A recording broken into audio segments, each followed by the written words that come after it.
Okay, why don't we get started?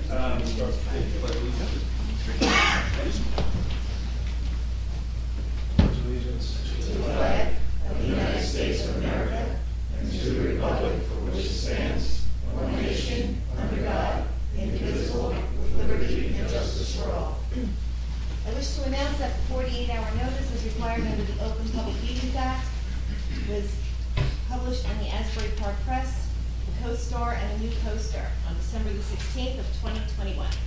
That a copy has been placed on the bulletin board in the borough office, and that a copy has been filed with the borough clerk. Mr. Bennell, absent. Mr. Guptozzi? Here. Mr. Sexsmith? Here. Mr. Weber? Here. Mayor Fox? Here. Good evening, everybody. Here we are, week 16 of the year, meeting 16, not week 16, we'll be on that. We have a number of topics to address tonight. I apologize for the sequence of the meeting, but we felt that the executive session was critical and needed to have that before this meeting kicked off the rest of the agenda. We had one workshop topic scheduled that some of us felt important, which was understanding the continuation of relaxed enforcement of borough codes for bar and restaurant tents going forward. But that topic was usurped, so we do have a presentation on potential open space grant applications, and CME is going to cover that for us. Additionally, we have two important bond ordinance adoptions relating to the outfall pipe, and the second thing is the Park Place road work we're going to do in sewer work. So with that, we have an executive session scheduled for about 30 minutes. It's a personnel matter, resolution 2022-18. Make a motion to go into executive session. Second. Mr. Bennell, absent. Mr. Guptozzi? Yes. Mr. Sexsmith? Yes. Mr. Weber? Yes. Mayor Fox? Yes. Okay.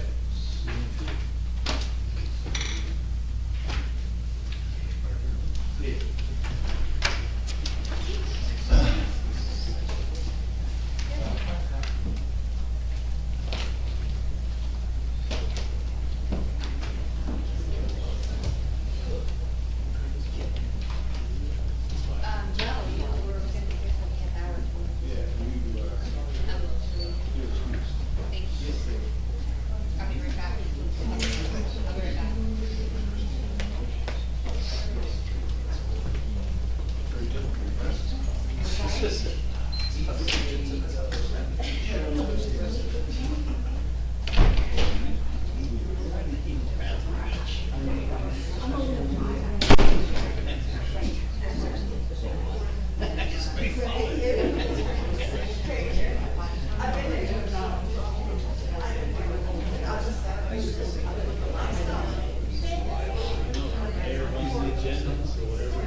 Really, it's 45 minutes.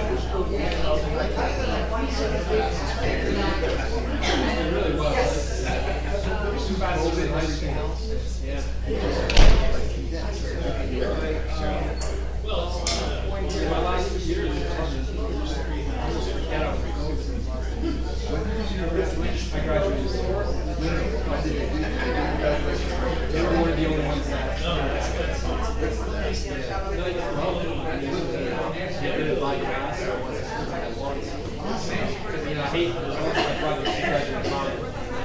Oh my God! It went on and on. Split it up. When I graduated, that's like the first dollar.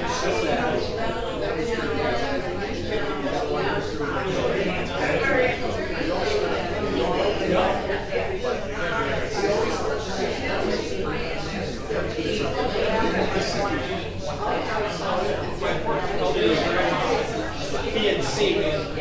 Yeah, that's what it is. Oh wow.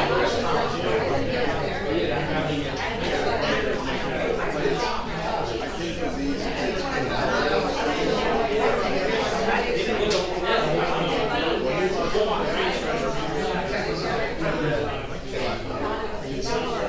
his sophomore season, they were playing baseball.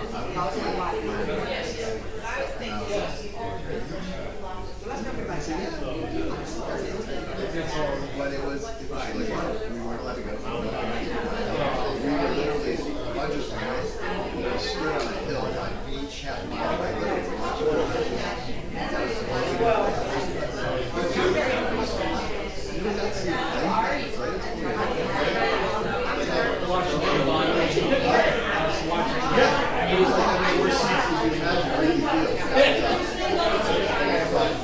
You know, I think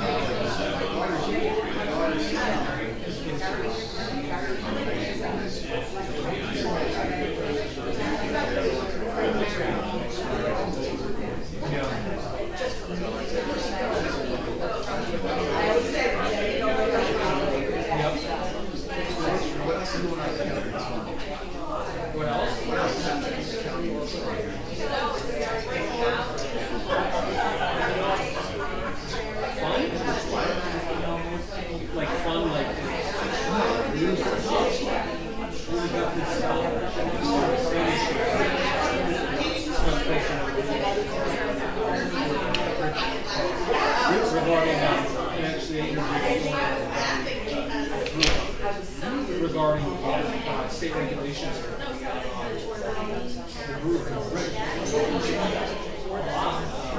ABC, I mean, you have individual powers, you have all these other, across the board,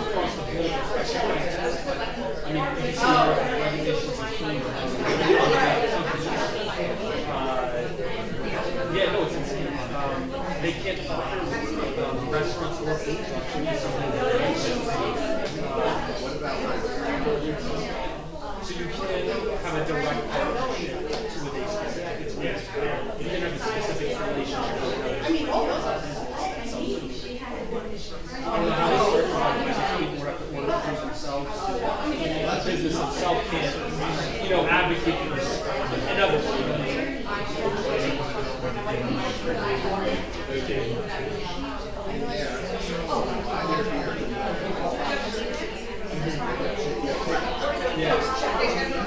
it's part of those regulations. Yeah. That's what I'm saying. Our reporter drive for over a month.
Bill, how we doing?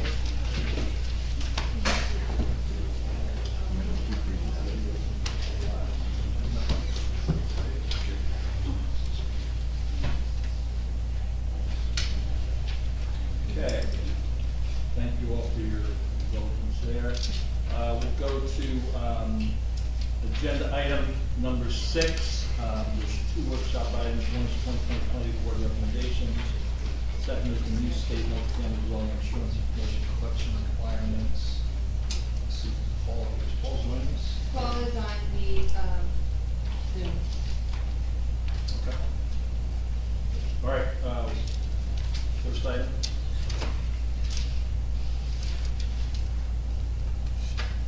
Should I leave it I didn't put it on the agenda. Okay. I did ask a number of months ago to put this on the agenda, and I believe it's the 2021 planning board recommendations. I don't have the recommendations. Councilman Sexsmith did ask me if I had them. I said I would look for them. I didn't find them.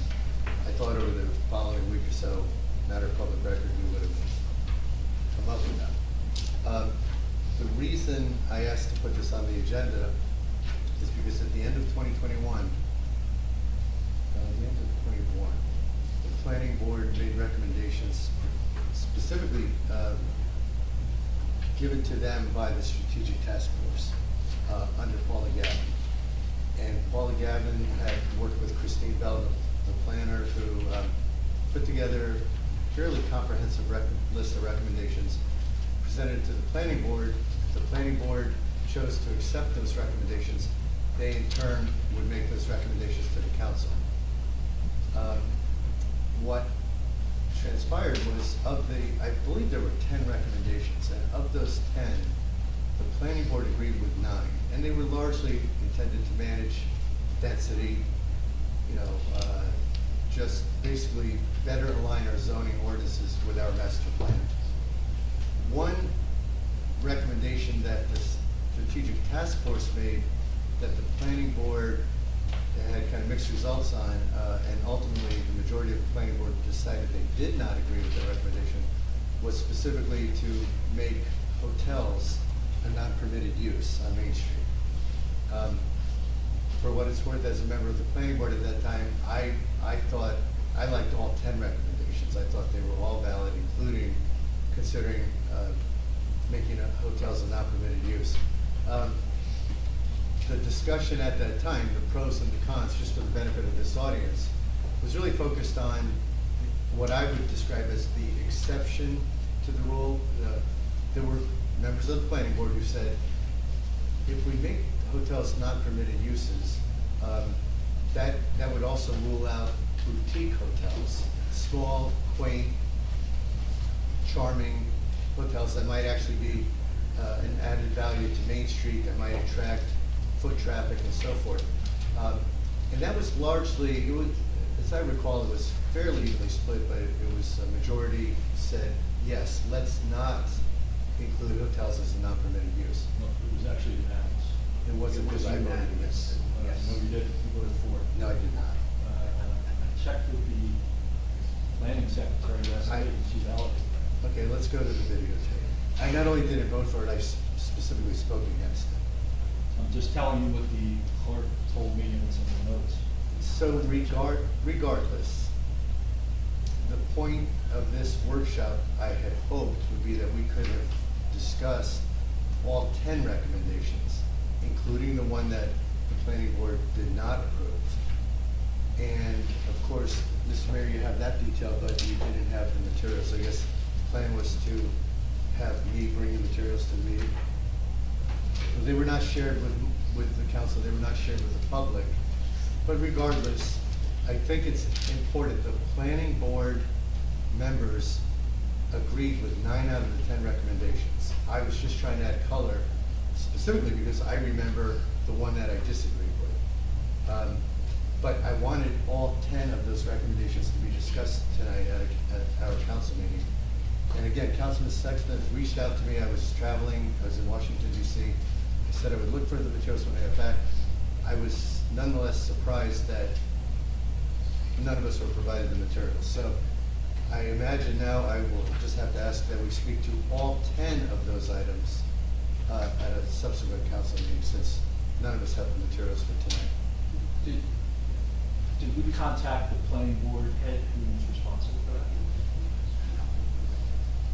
No one Why wouldn't we contacted. have asked the planning board to come into to a workshop like this and have that conversation?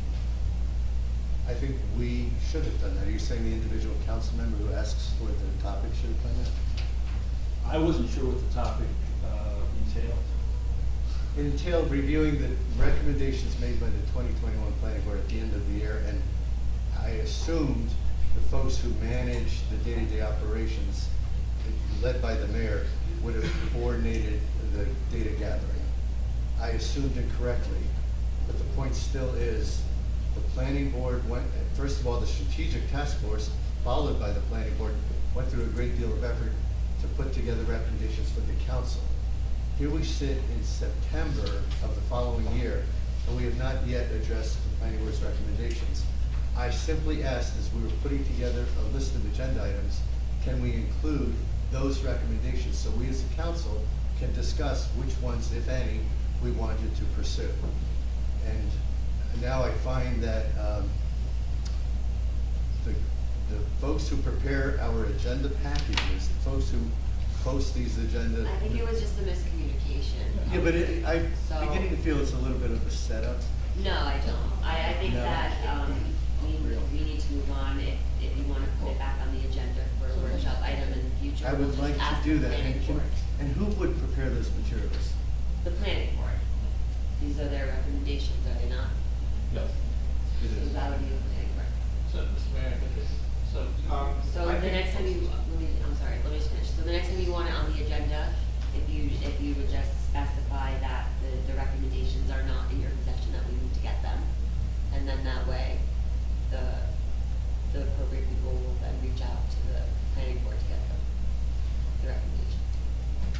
Despite the fact that I made that statement in public tonight, I'll put that statement in writing when I make the I following. think that you assumed that they were gonna reach out. I assume that it's a document, it's a matter of public record. I assume our mayor and our administration Let's just could move on then. access that document. Well, Please, John. you were also a member of the 2021 planning board. I was, I mentioned. Just want to clarify that. Yes. So, if I can, I think the strategic task force did a good job, and they made the 10 recommendations, and there doesn't seem to be any dispute about 9 of them, since 9 of them were also the planning board agreed to. I think the issue is this one, and that involves allowing hotels, having our zoning allow hotels or not on Main Street. Right now, they would be allowed. If somebody wanted to buy a big enough piece of property, they could build a 50-unit hotel on Main Street if they wanted to, and I know from experience. So I'm a little Can confused. I finish, Mr. Mayor? There's nothing to Sure. be confused about, so let me, you will be confused when I finish. So, somebody wants to buy a piece of property big enough, build a 50-room hotel, they could. I've experienced in another town where this happened, and if you build a big enough hotel, and now I can't remember if it's 50 rooms or 100 rooms, but you automatically get an additional liquor license.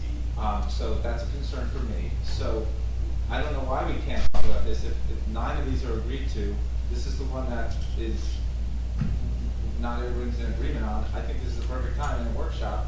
I don't think you have to wait until another workshop. Like, I would love to hear from the public. What does the public think about allowing hotels on Main Street? And again, just to reemphasize, doesn't mean there could never be one, a small one, a boutique one. They just have to go to the zoning board and get a variance. So I think this is the venue to talk about if we want to have hotels on Main Street or not. That's why we put on a workshop. So.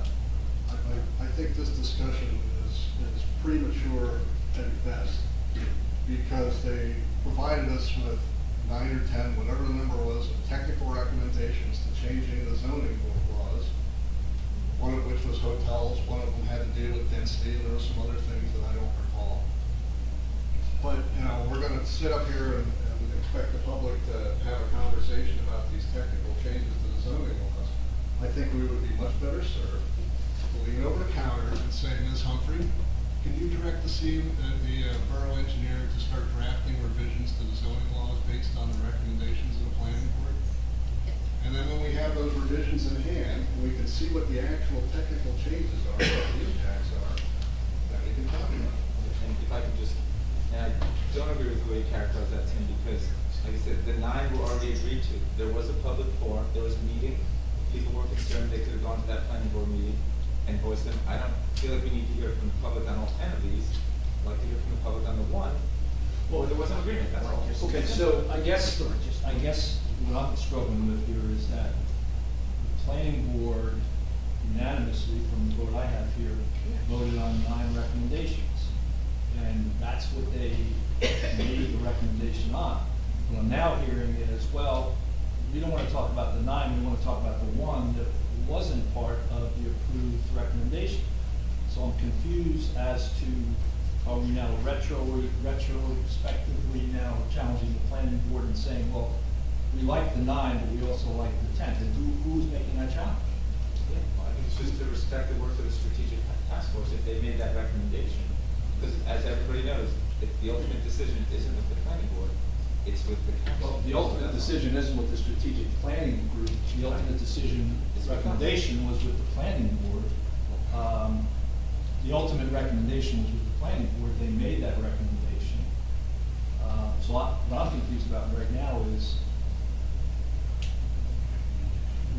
are we going to discuss the planning board recommendation or something else? Well, I don't think you should be confused, because planning Well, board I am doesn't- confused. I know. The planning board doesn't change our zoning laws, the council does. So I'm just Correct. suggesting the council talks about it. Do you all want to bring it back in another workshop another day? That's fine. I was trying to avoid that. Let's hear from the public, let's see what they feel about hotels on Main Street, and then that would be the purpose of the The workshop. strategic planners who were at that planning board meeting, they were there.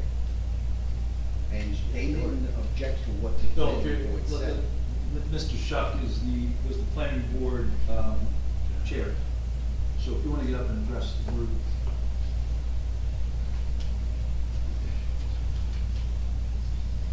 Yes, William Shook, 110 Fifth Avenue, Bradley Beach. There were members from the strategic planning that were there in attendance at our meeting. And we went over one by one. And we chose at the time that hotels would be allowed on Main Street. We have ordinances that are in place currently right now that would prevent anyone from overbuilding a hotel. We have side yard, rear yard, front yard setbacks. We have lot coverage. We have impervious coverage in there. We have parking spaces that you must provide. With a hotel, you're gonna have employees. Guess what? Those employees have to be provided a parking space.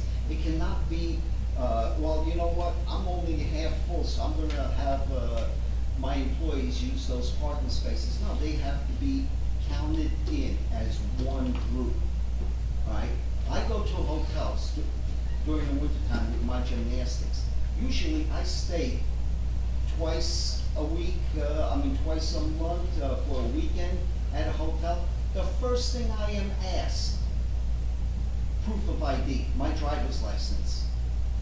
Okay? They are regulated on the yearly, they're inspected and regulated by the state, the hotels. So, I mean, if somebody wants to put a little boutique on Main Street and promote more foot traffic to our businesses who are hurting during the winter time, well, you know what? Shame on this council for trying to stop it. I mean, they are regulated.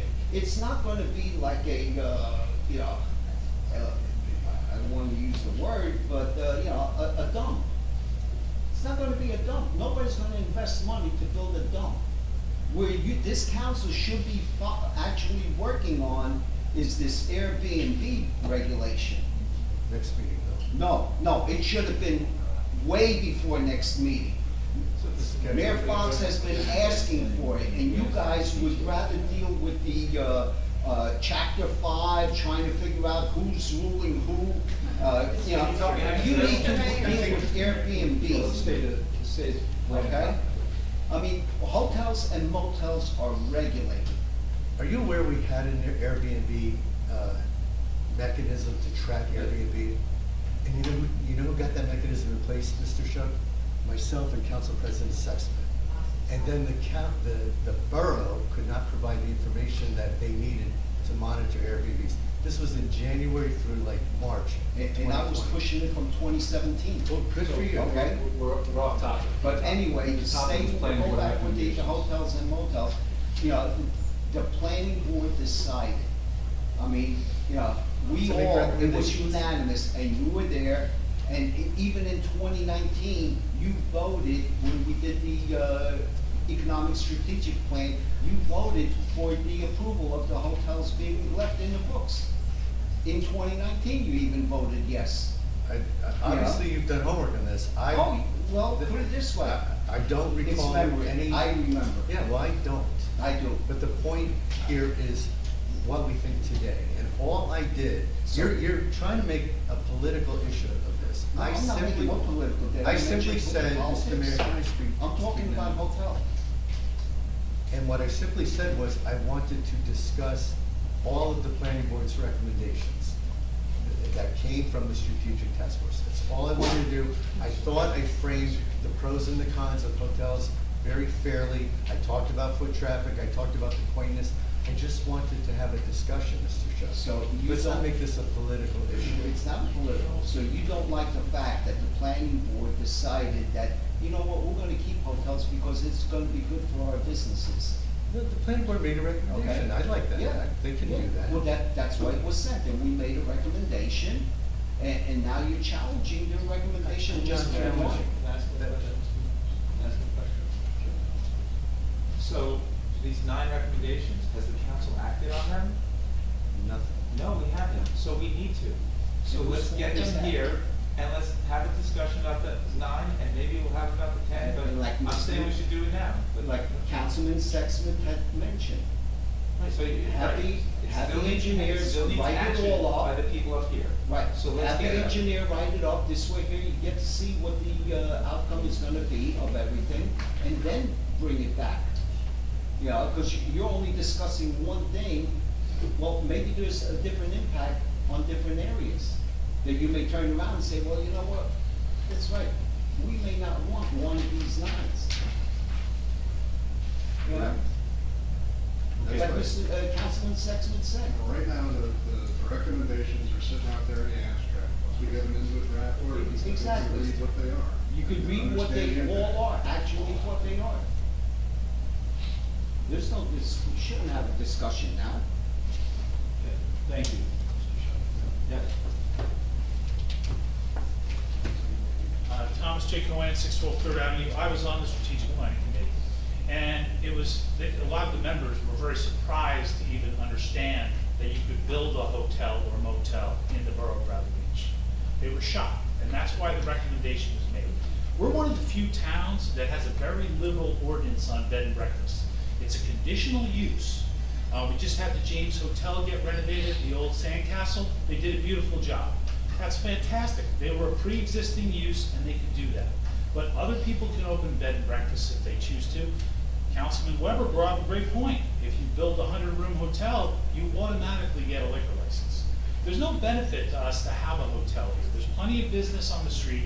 Also, what I'm more concerned about is a transit village in this town. Because if it becomes a transit village, the parking requirements for hotels and motels will be reduced, just like they will be for apartment buildings. Try to park in Belmar now under the transit village. Try to park in Long Branch. Try to park in Asbury Park where there are transit villages. This is a nice beachfront community with options for people to stay. We do not need a hotel, and to Councilman Gubitosi's point, if someone wants to have a boutique hotel, they can surely come and make the positive proofs to the same land use board.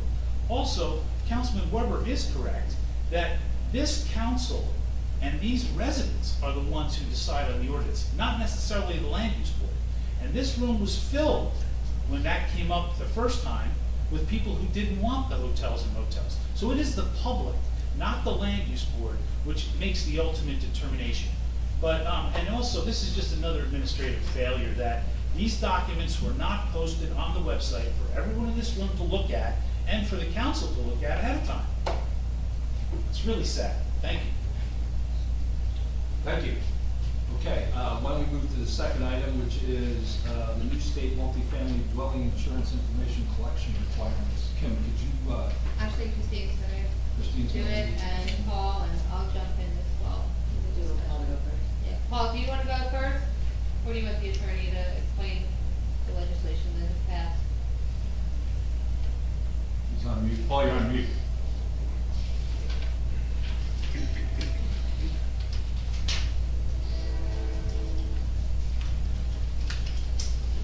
There he goes. Paul, did you want to, bring up the legislation that has just been passed with the November Can you hear me? deadline? Yeah, I can hear you now.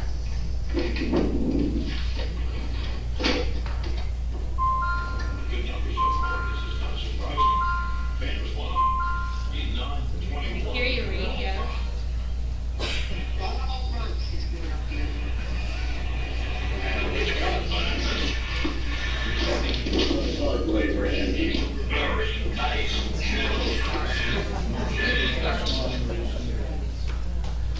I can start. Yes, Paul.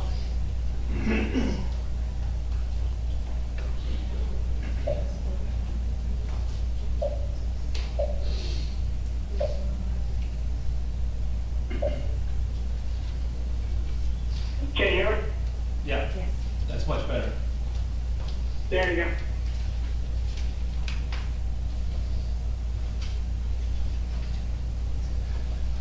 Hey, somebody take it away. I think he's pretty. Okay, so. Can you hear me? Yeah, we can hear you. Okay.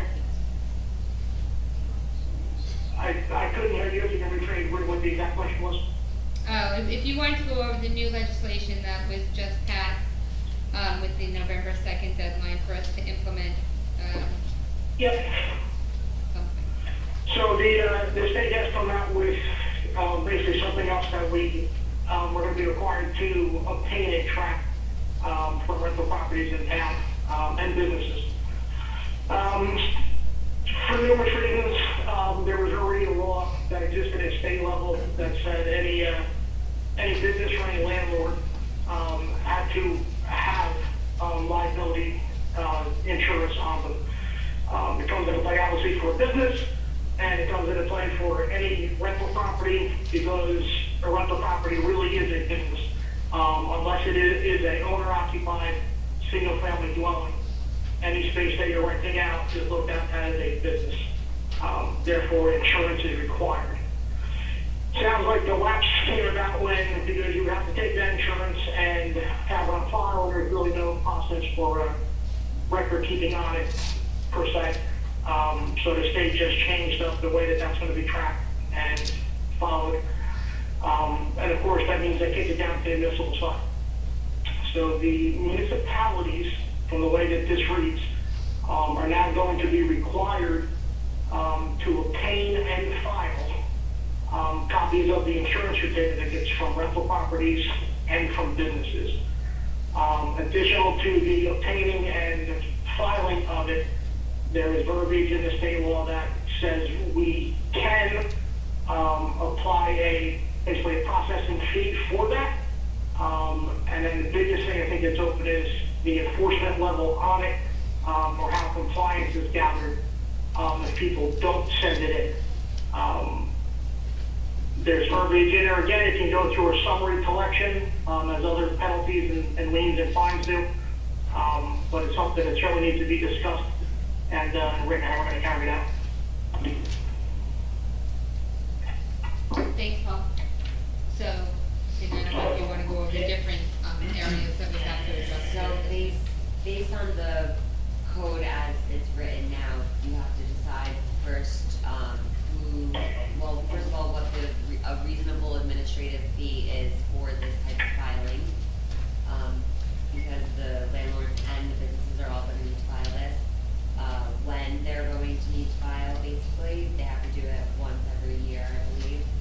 And then also, who's gonna handle this and administer, and basically record keep this and where, at that point, where it will fit in your code. There are a few areas in your code now where you can consider putting it in.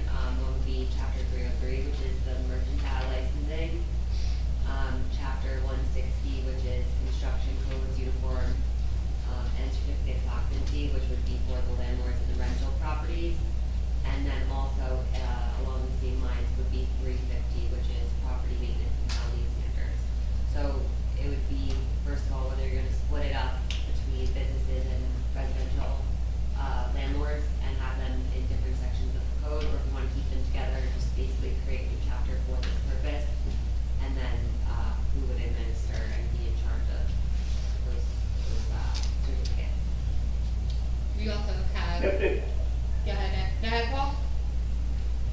Okay. We do have the capability, to add a section in our current software to keep track of these, forms when they come in. And it's something that, discussing it with Paul, we can do it probably, 3 times a year, that we check, see where we're at, and then, issue notices of violation if we don't have the documentation. The software component that you're talking about, I assume there's a cost associated with that? Yeah, so, Paul, were you able to figure out what that cost would be with our new software? Not an exact cost, because there's multiple ways we could do this. If I had to do this tomorrow, we could do it tomorrow, because if I got somebody's copy of insurance tomorrow, I could simply scan it, or get it in an email, PDF form from them, or in any form from them electronically, or in a paper form, and scan it. And I can then, in a matter of 15 seconds, attach it as an attachment to their electronic inspection file in GovPilot. That's the outright easiest way to do it, but that is attaching it to their property file. I think the better way to do it is, once we get the landlord registration, Airbnb, short-term rental stuff worked out, I'm going to be able to capture all of the data that we have to this point this year and of last year, and kind of populate a really tightened down list of rental properties and landlords through that landlord registration, and then attach it, save it in their landlord registration file, because that's per se the business file, as to what the meat and potatoes of this are. Then moving forward on an annual basis, when the landlord registration is due, which is a form and a fee that would be sent out and then sent back, this insurance certificate just becomes part of that. The landlord registration form isn't received and unless there's a certificate of insurance with it. And then all that can, through multiple ways, go in the inspection system. A date can be assigned, an expiration date, and then when the date pops up, the thing would expire. Most likely this will be on an annual basis. But then the system is good enough to the point where when the inspection date comes and lapses, it can send out notices automatically via email. It can do multiple things. A lot of automation is in the system, which makes it easier on us with limited resources and manpower. The more efficient the system is, the better off we can be. And that's what we got this system to do that. So it can be tracked.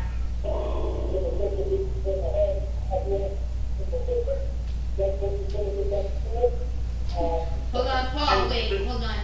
Your speaker wasn't working correctly, sorry. Gotcha. You're back. We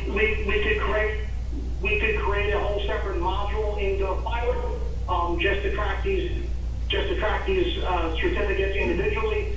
But I think that's a little bit messy and disjointed, because then it's not physically or directly attached to either the property file or the landlord registration. It would just be its own module floating out there, kind of like a dog license or a beach badge. I think this is better off attached to the business or the rental property that it's specifically about. This way, when we go looking for it, it's going to be in that spot. And then same thing on the mercantile process. When we send out a mercantile renewal, this becomes something that has to be submitted with that mercantile renewal. And if it's not, they don't get their mercantile license approved. And on both of those, whether it be a landlord registration or a mercantile, if we don't get back what we need, we don't send it out. And then every couple months, we do a follow-up and send out either a letter or in the end, a violation to get payment and to get what we need back from them. Can you mute real quick? So that's where we're at with this.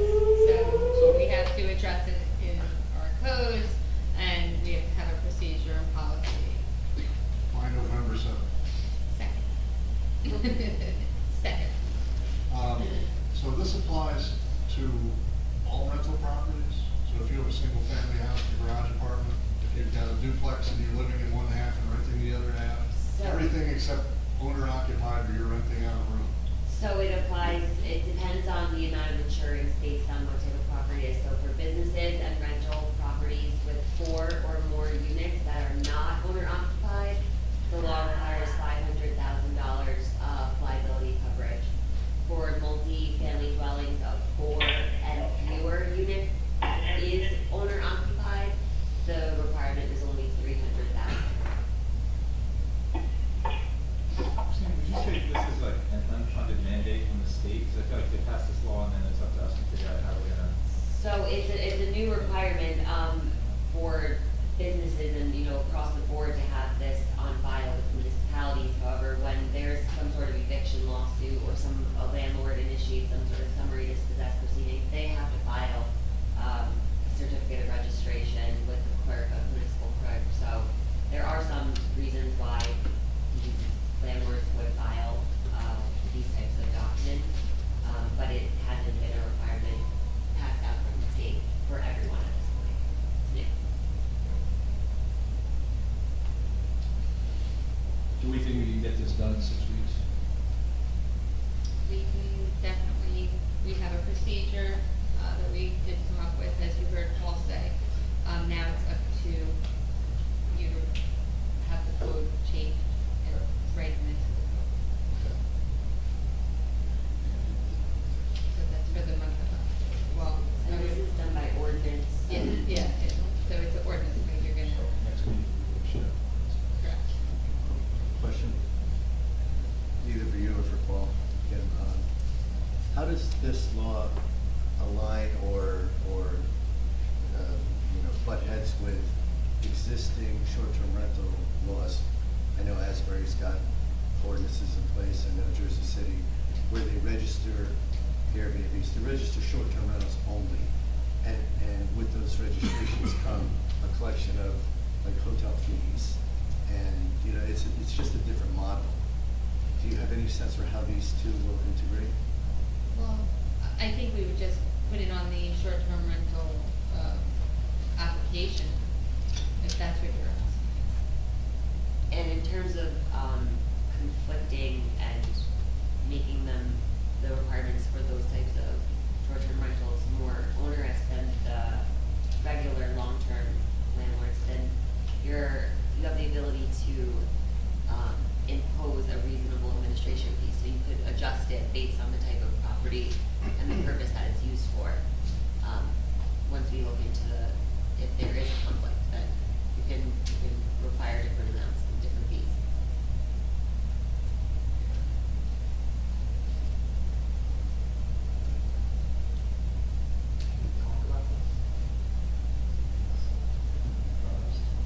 Yeah. I think, is anybody else on council have any questions? No, but I just have a point of order, and we have the record reflect that Councilman Brunel got here about 7:20. Thank you. Anyone? Please let the record reflect Councilman Benel arrived at the council meeting at 7:20. Yes. Thomas J. Cohen, 612 Third Avenue. I was wondering, does the town have to be listed on the certificate as additionally insured? Not under the law. Not under the law, okay. And the landlord registration form is an annual process here in Myrtle Beach? Not currently, but it will be. Oh, okay, that makes sense. Now, for commercial mortgages, since insurance is a big issue, obviously this is an issue here. Commercial mortgage companies have third parties that just handle the whole thing.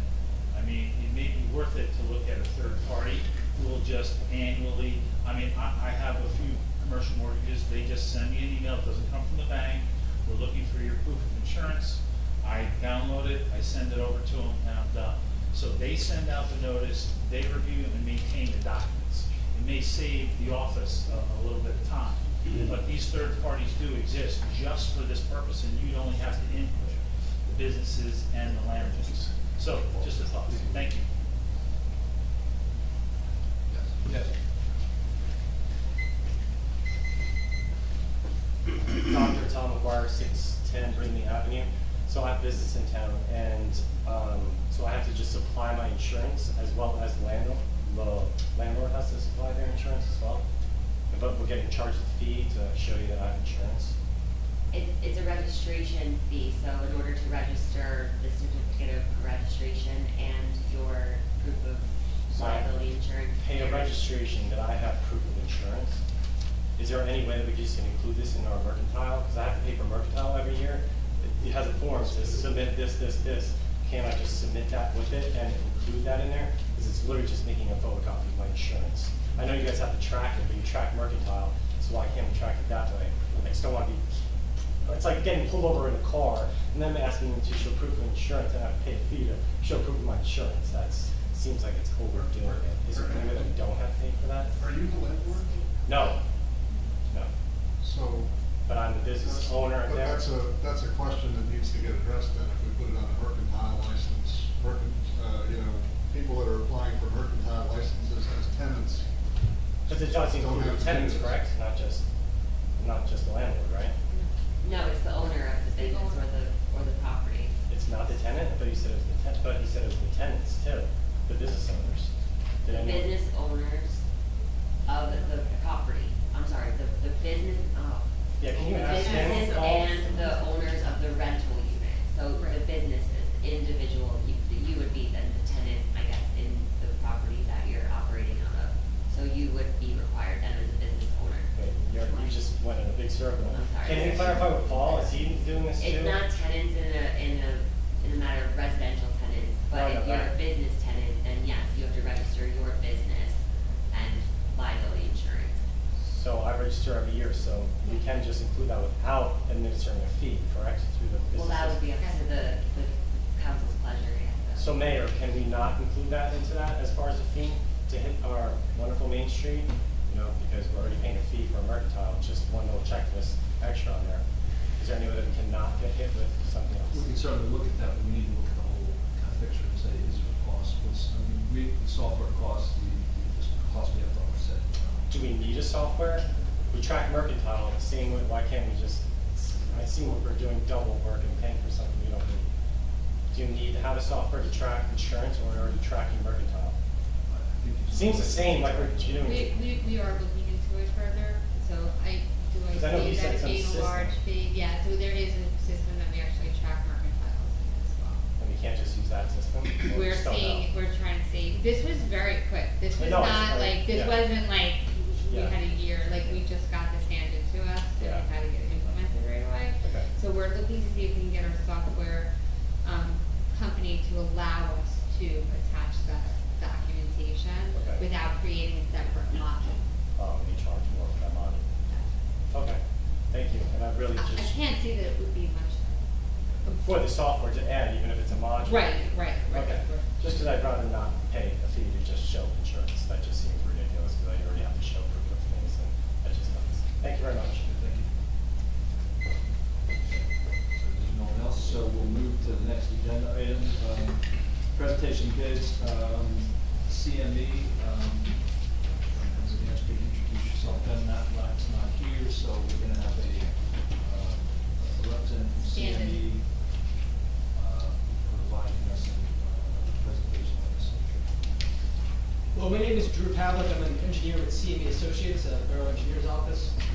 Drew, are you gonna put this on the screen, or? how- Yeah, you're ready? I'm not sure exactly what you have planned. Quick, it's only like a 4-slide. Oh, okay. I don't know if we need it. Put it up there.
Yeah.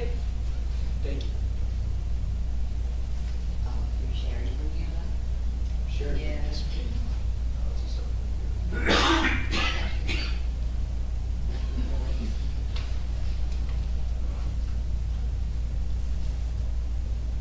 So the borough is looking to, looking at this funding source for a park. The grant program is through the county's Monmouth County Municipal Open Space Grant. This is for, I believe it's actually 2022.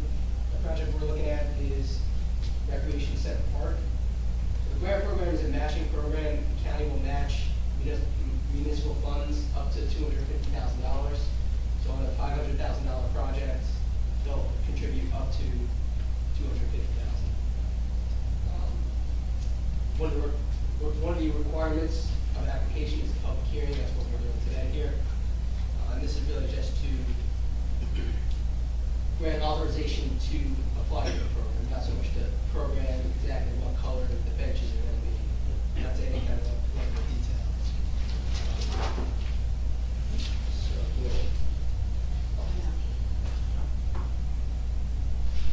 here's a few pictures of the existing conditions of the park.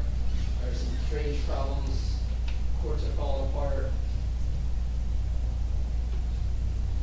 and there's some issues with the pavers. So the project would generally be to reconstruct the pedestrian path right here and avoid the issues with the bricks lifting, install benches, picnic tables, trash cans, other little amenities, resurface the basketball and tennis courts, and address the drainage at the playground. We estimate this work to be right about the maximum $500,000. We ask for $500,000. We ask for the match, the full match from the county, $250,000. In the general concept plan, and benches, the tables, resurface basketball and tennis, reconstruct the path, and fix, see what we can do to address the drainage problems. That's all I got. Thank you. Also, Courtney is here from the recreation, she's the recreation coordinator. The mayor and I attended the last meeting with the rec committee, and there is a need to repair the courts, address the drainage. I went out there on some rainy days, and we do see where the issue is, and it should be addressed. It's exactly where the children would be playing on the play sets, going down the slide, and it's coming over from the ball field, so it's not even clean water, it's pretty muddy water. We really have an active community that uses the courts right now, and there have been a few falls on the pavers and on the courts itself. Did you want to speak at all, Courtney? I don't, You can speak. Hi, I'm Courtney, I'm the recreation coordinator. As Kim said, we have had some issues with the drainage, particularly in the park. There are a few spots on the basketball court and the tennis court where it floods pretty bad. They use a squeegee, they have to like go out there and clean before they can use. We did have a few accidents over the summer where people had fallen and gotten hurt. Some of the kids from camp as well, because of the fevers and things like that.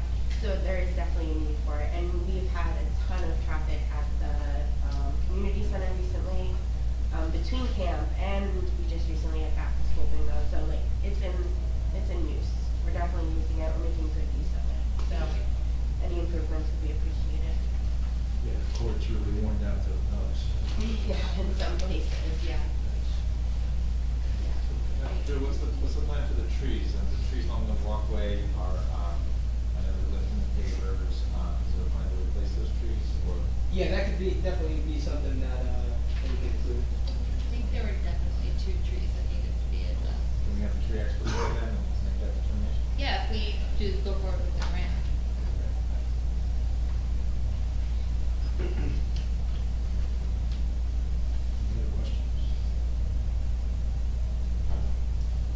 Oh, Yeah, that's all.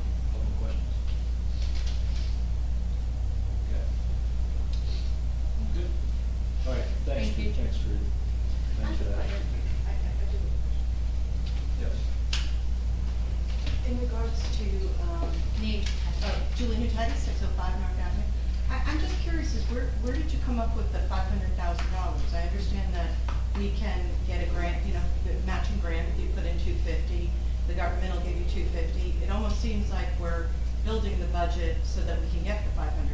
I can't imagine that we need improvements, based on $500,000 there. I can go over the engineering estimate. I think the public would love that. Sure, because so you have drainage issues that we have to have But I addressed. think we would like to see itemized, Well, we can do that with, this is only to apply for the grant, this isn't accepting the grant for any amount of money. This is only so we can oh, actually okay. apply. Yeah, because I'm kind of thinking that's kind of high. It's not. Well, I'd like to see. Yeah, I get, no, I understand, but And I think it's everybody not, would like yeah. to see it. Usually if you just resurface It's just it because before- we can get the money, I just don't want to see like money going out. I think we Yeah, have so to be usually if you responsible. resurface a port, they usually run about 350, right? Like Well, 350. I think we would all like to see itemized bills and. No, I'm not debating that, I'm just Yeah. letting you know what's the cost of Just curious. reason. Thank you. There's no guarantee that county will Even agree. agree Yeah. on full amount, grant the full amount. Exactly. It might be And that's why, you know, something to see what, you know, true itemized for services, labor, materials, everything, I think that we would all like to see that. Thank you. Okay, if there's no other questions, we'll move to the approval of minutes, number, You're good. agenda item number 8. There's no questions on that. Make a motion to approve the August 23rd, 2022 council business meeting. Do I have a second? Second. Mr. Vanel? Yes. Mr. Petrosi? Yes. Mr. Sexton? Yes. Mr. Weber? Mayor Fox? Yes. Approval of minutes for the August 23rd, 2022 executive session. Make a motion to approve. Do I have a second? Second. Mr. Vanel? Yes. Mr. Gubatose? Yes. Mr. Sexton? Yes. Mr. Weber? Abstain. Mayor Fox? Yes. Okay, public comments, 5-minute limit, single instance to speak on the 9/13/22 agenda items.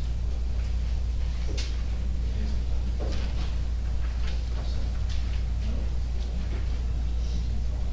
Yes. Thomas J. Cohen, 612 Third Avenue. I have a question about the bills list. Page 3, there's an item at the bottom of page 3, and it's a donation to the first aid squad. And is that one of a number of donations that takes place through the year, or is that the only donation?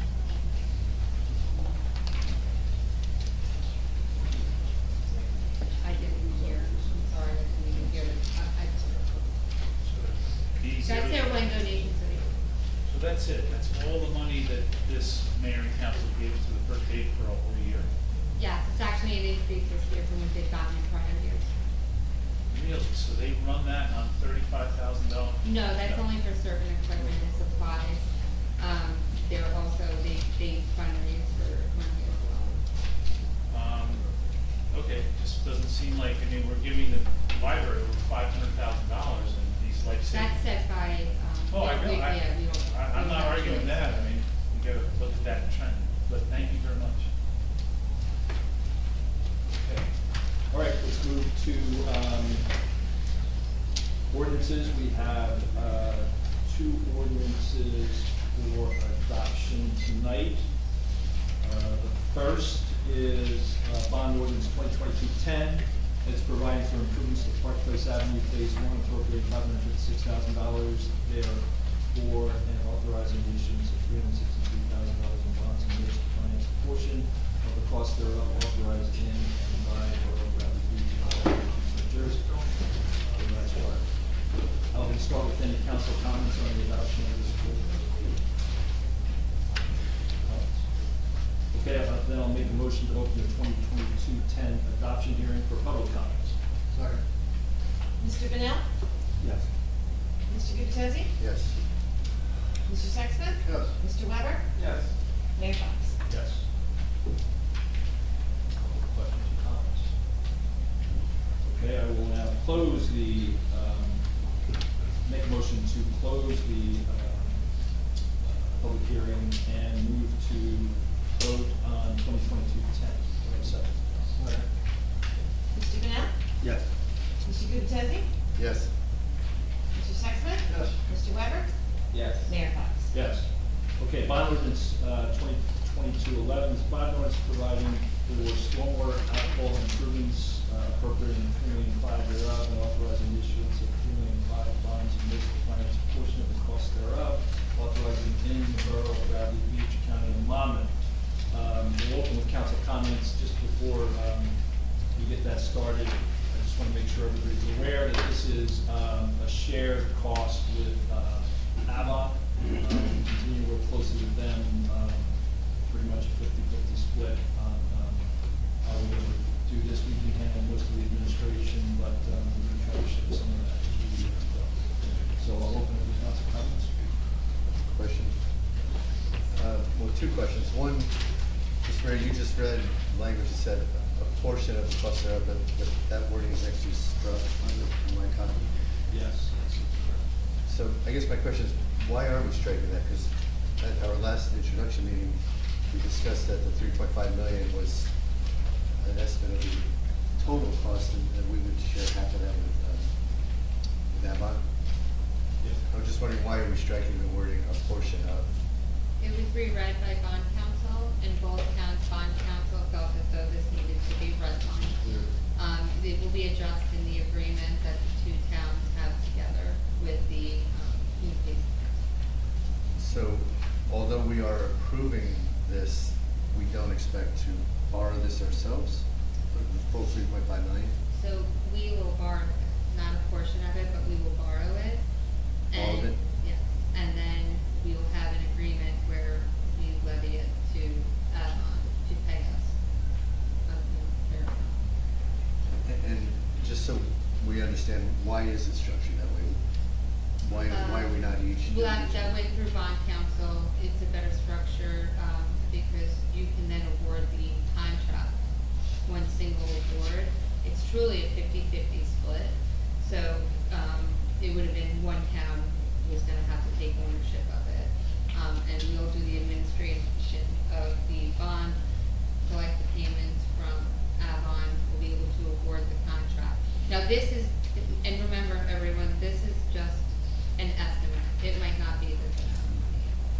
But, we will collect the money and make the debt payment. And if anything, this should be a high estimate, if anything, we should be lower. than this. I certainly should look so. Any change would come before council. One other question that I asked at the last meeting, and I got conflicting answers, is, and that is, where do we envision the capital costs being assigned? Is it to the beach utility or Beach to the general? Beach utility. Yeah, the mechanism is much simpler if we use the beach utility because of the down payment requirements. Because now what you're doing with down payment requirements, and then you're going out to bonds, multiple towns, means we can use the beach utility that the, bond council had suggested was the best way. Very good, thank you.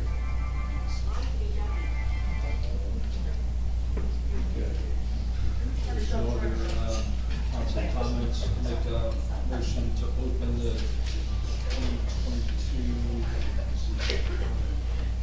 2022, this is 11, sorry.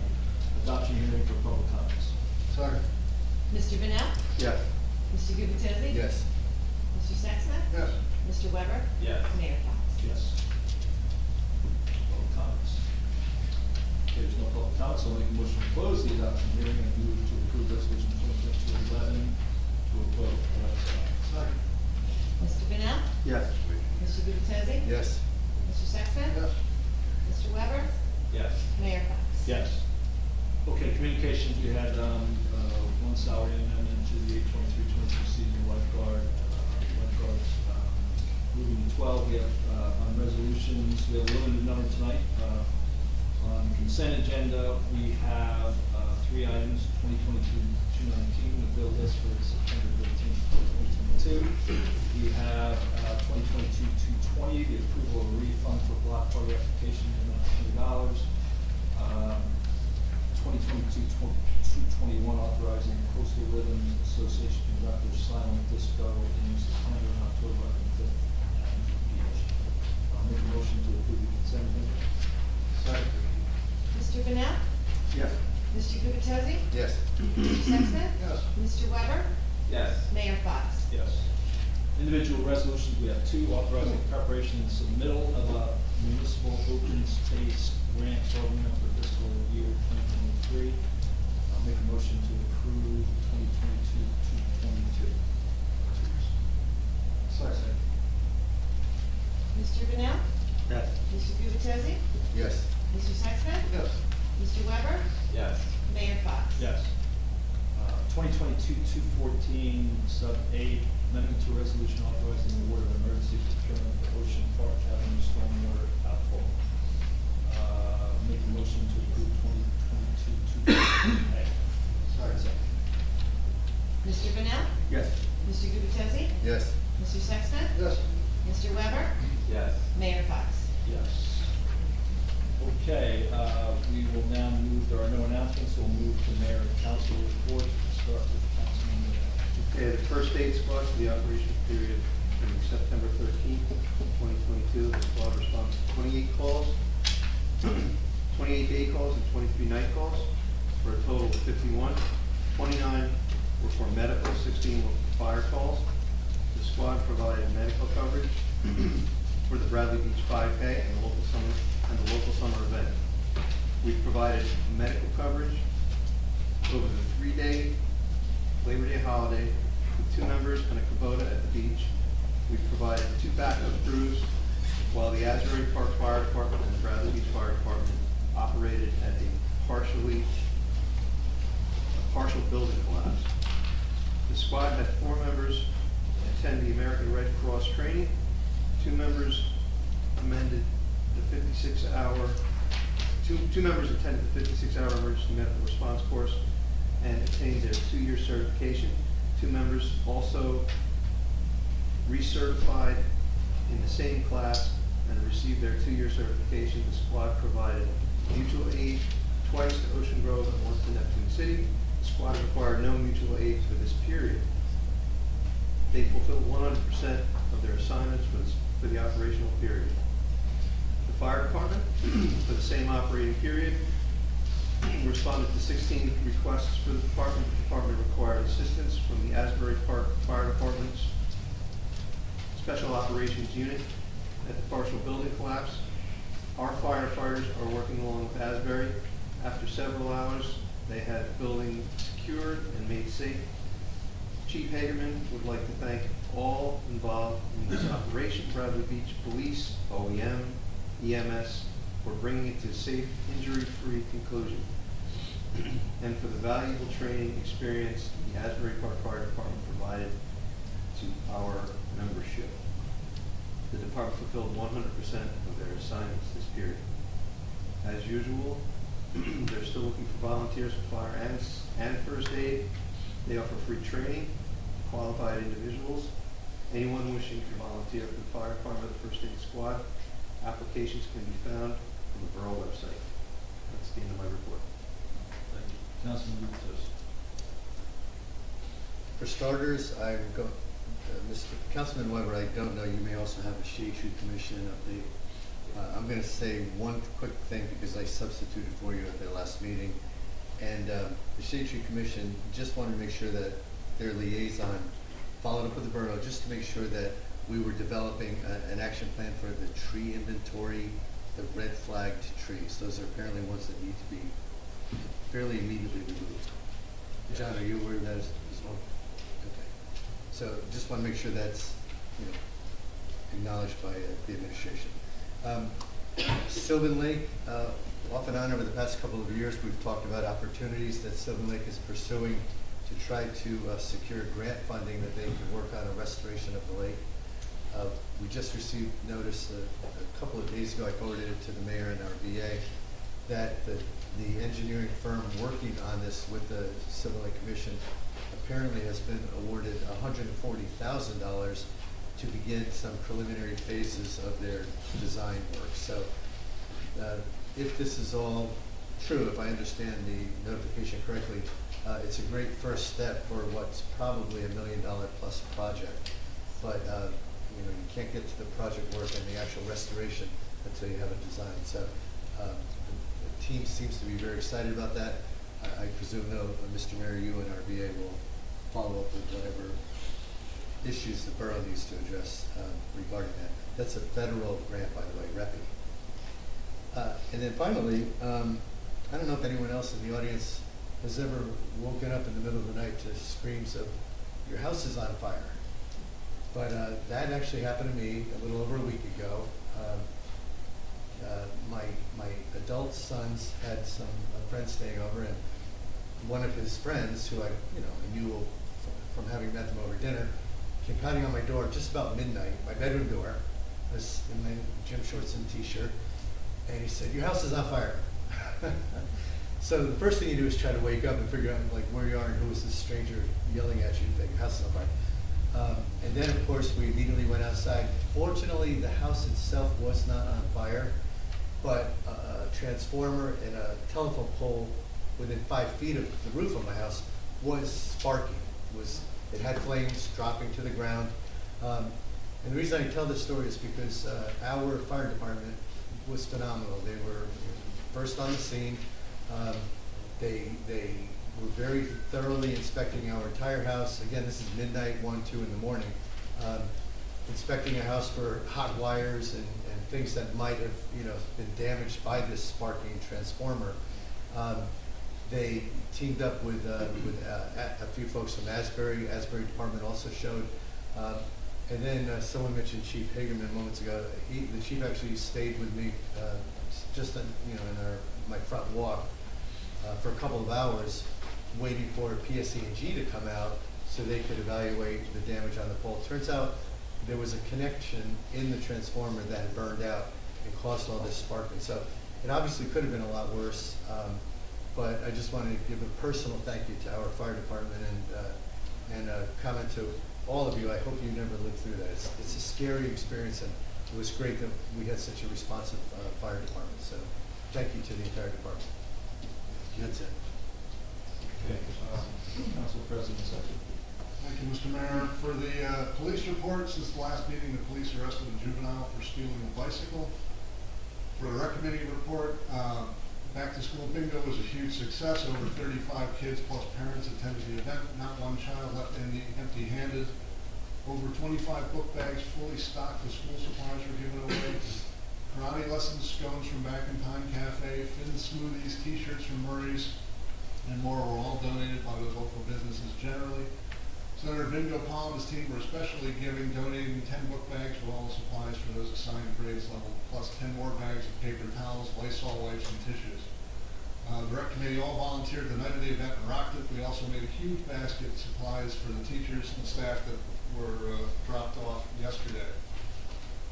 Going forward, the rec committee has begun aftercare registration. The program will begin October 3rd, 3 days a week from 3:10 p.m. to 6 p.m. for students pre-K to 4th, and hopefully we'll expand to 5 days a week after the new year. There's a free crosswords and coffee program that will be happening once a week on Tuesdays at 10 a.m. at the rec center. There'll be new puzzles every week. That starts September 20th. Coffee and tea are provided by the rec department. The Crafty Kids Club is a free program that's been going for a few months now on the third Friday of every month for kids 5 and younger to meet, do a new craft, and play with other kids while parents are able to socialize. It's reported to be a ton of fun and will be coming up this Friday at 10 a.m. in the rec center. The seniors are meeting Wednesday, September 21st at the Piazza Center at 12 p.m. for lunch. Great company and conversation. There's also going to be chair yoga at this month's meeting, and food will be provided by Rocco's Pizza. The upcoming month of October, our rec coordinator is working on a costume dance party for grades 5 to 8.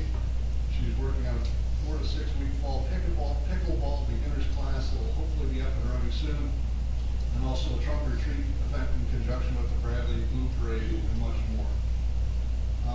Lastly, I was honored this past Sunday to represent the borough at the County 911 ceremony held at the Mount Mitchell Overlook Park in Atlantic Highlands.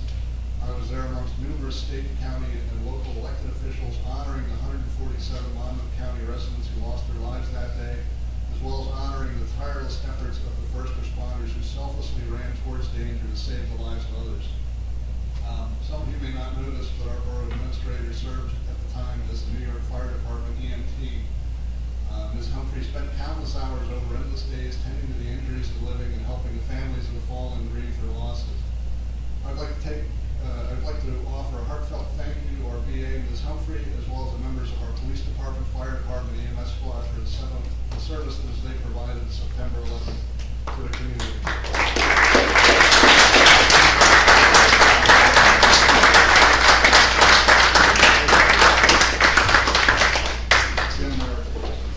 Thank you, Council President. Councilman Bo. Okay, thanks, Mr. Mayor. Workshops were mentioned right at the beginning, and I will just say that I thought we could have had 3 workshops. We don't only have 2, we don't need to bump what's on the agenda just if we want to add another one. So hopefully we can do that, get through everything we have to get done in the future. As mentioned, we have a tree inventory now. I want to remind everybody that this cost us $12,000, but the Shade Tree Commission got a grant to cover every penny of it. In fact, they actually had to pay for it first and then pay the person back, so that's really good news. We have 1,086 public trees in town, either in the borough right-of-ways or in parks in town. But this program that was used by our tree expert, they also count tree vacancies, so we have 1,011 tree vacancies. So almost as many vacancies as actual trees. So we have a lot of tree planting that we could do. Astonishingly, there's only small number of trees that were so bad that they need to come down immediately. I reiterated that the trees that are in the right of way on the planting strip, those are the responsibility of the homeowner. And this tree inventory, these are like the red flag trees. There's about 18 of them. There's yellow ones, orange ones, there's yellow ones. So trees that should be addressed maybe in the next year, other trees that should be addressed in a few years. Oh, and that particular pin oak across the street from you, Mr. Mayor, that you was worried about, that one was designated as, doesn't need to come down, just needs a crown cleaning, which is just, It's quite a crown cleaning. Tree guy come in and they'll do the crown cleaning and, that'll be that. So, this tracks the replacement value of the trees, and the replacement values of the trees that we have in town is over $2 million. So that's actually good news. So it's an asset, it's a resource, we need to, take care of it. Another thing the tree, inventory does, it, notes sidewalk deflection.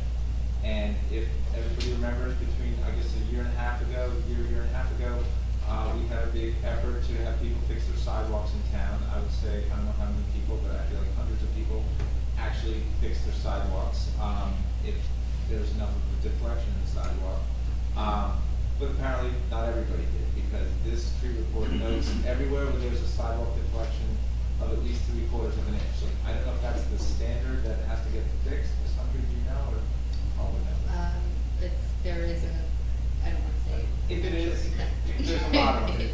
I'm bringing it up just because I want to make sure that this part of the tree survey gets to our community development department, and then they'll have this list, and they'll just know these are the places where the sidewalk is coming up at least 3/4 of an inch or more. And if owners are inclined to fix their sidewalks, I just encourage them to work with the tree expert, or have our code enforcer work with the tree expert, because as you know from previous discussions, he's explained there's ways people can fix their sidewalks without damaging the tree or the tree roots. And we don't want to replace some sidewalks and lose trees, so that's that. Energy aggregation, just as a reminder, we were going down this path of cooperating with 6 other towns to buy energy cooperatively. While we're cooperating with these 6 towns, each town gets their own bid in this energy market, and we've asked for a bid of getting 35% of our energy as renewable energy, but also at the same time cutting the rate that anybody that wants to participate, and that's just say the average residential owner, cutting the rate that they're paying by 5%. Now, the energy consultants that we're working with, they've explained that at Surprise, it's a very tough energy market out there, and they actually weren't that hopeful that they would find bids that are going to meet those criteria. And if that's the case, we just say, okay, well, next time the auctions happen, we'll try again, or we can adjust.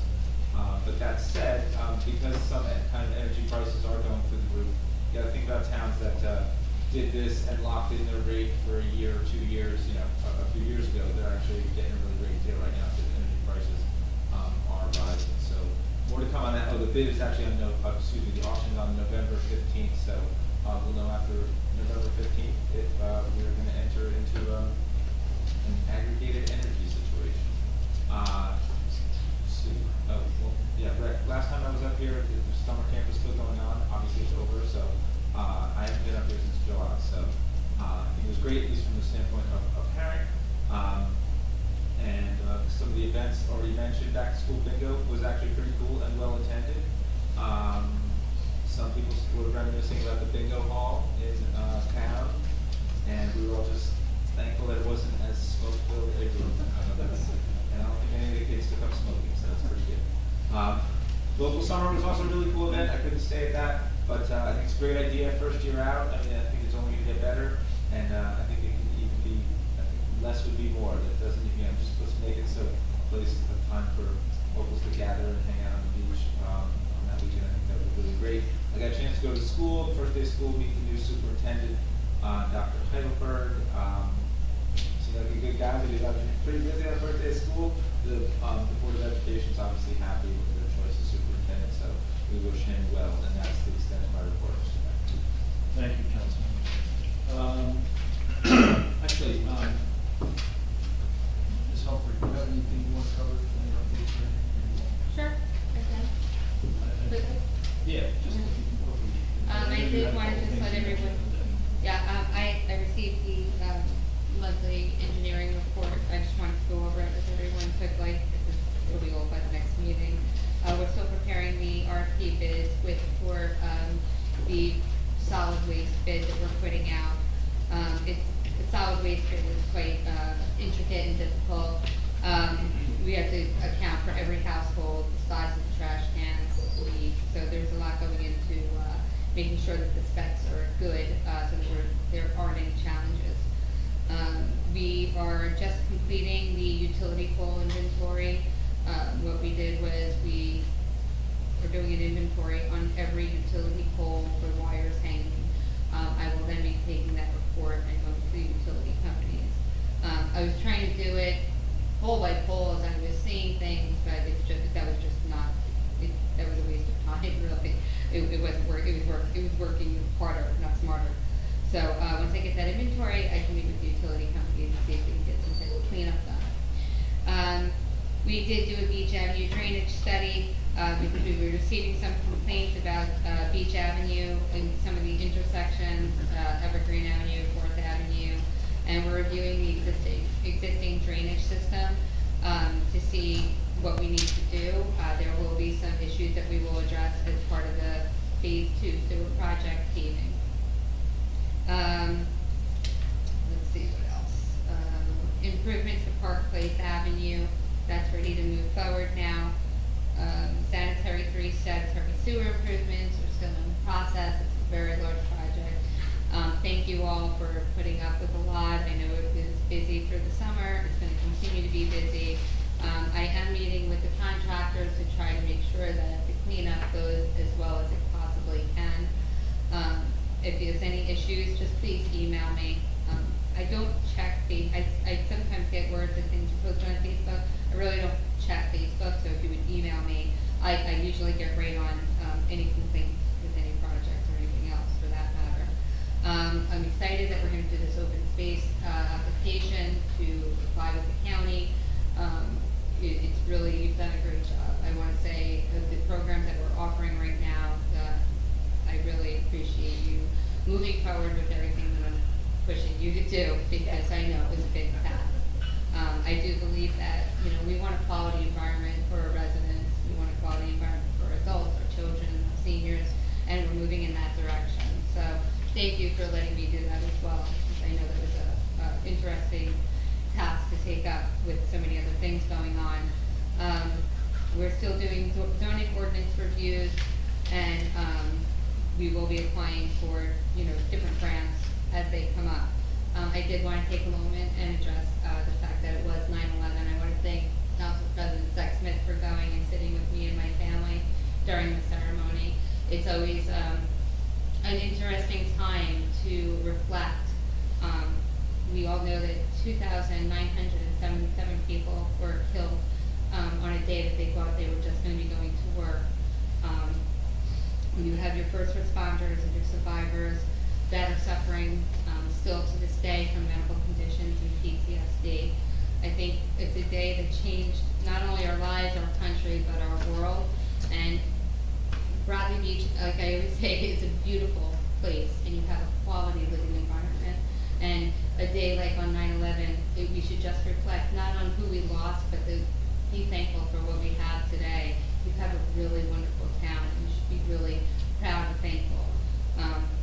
That's me personally saying.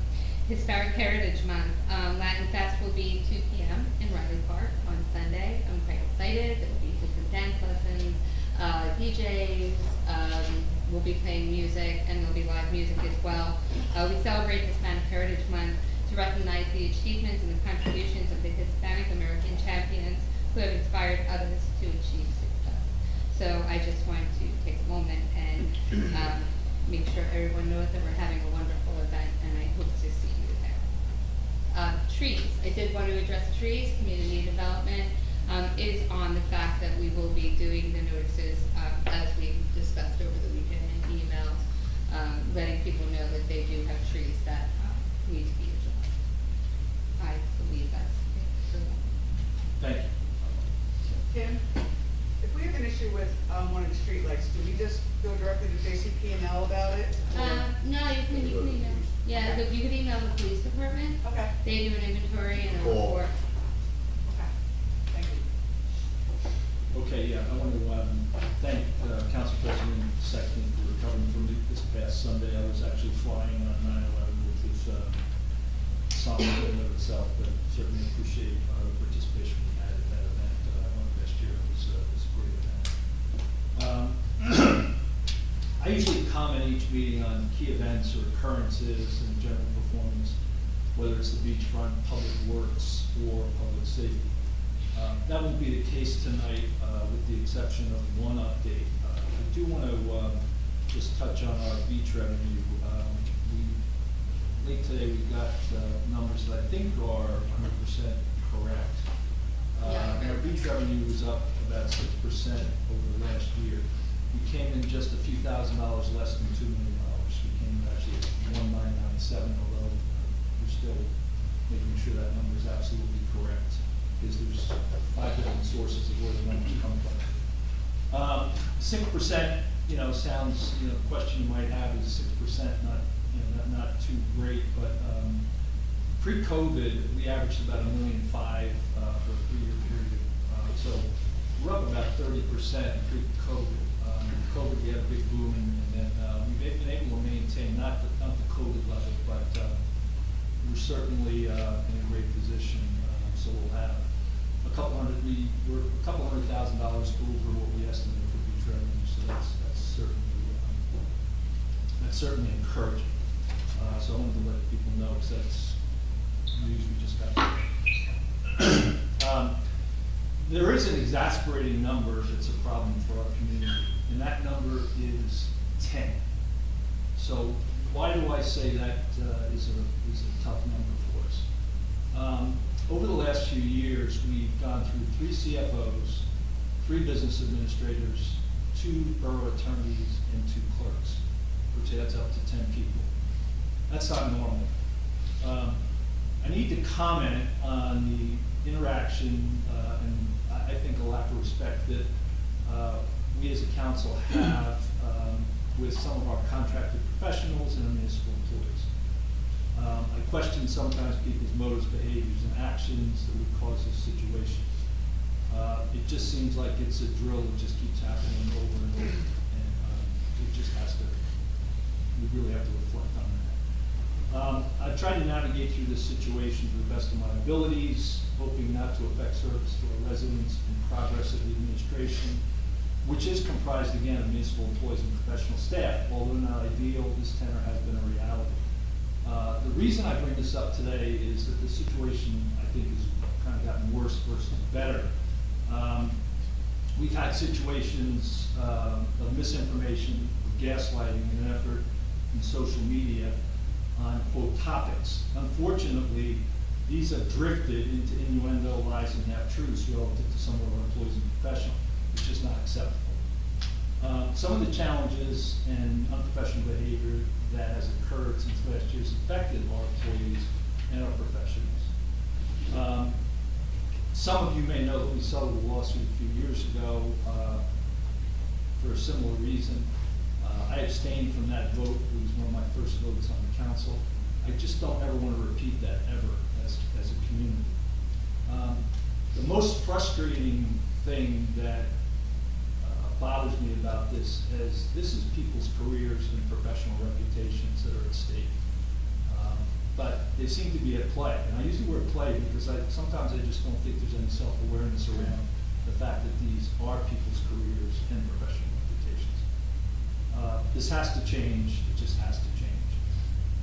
We need, as a council, to put this stuff aside and move forward with the problem and make progress. And I hope people can see that. I certainly want a better Bradley Beach, and I'm hopeful of that. We have so much upside potential, if you can believe it, because I think, people think right now that we're in just great shape. And I do believe that, but I think we can do better. I hope you have the ability to conform to those roles, responsibilities, and we will see how that goes. And that is my report. Next agenda item is public comments. Yes.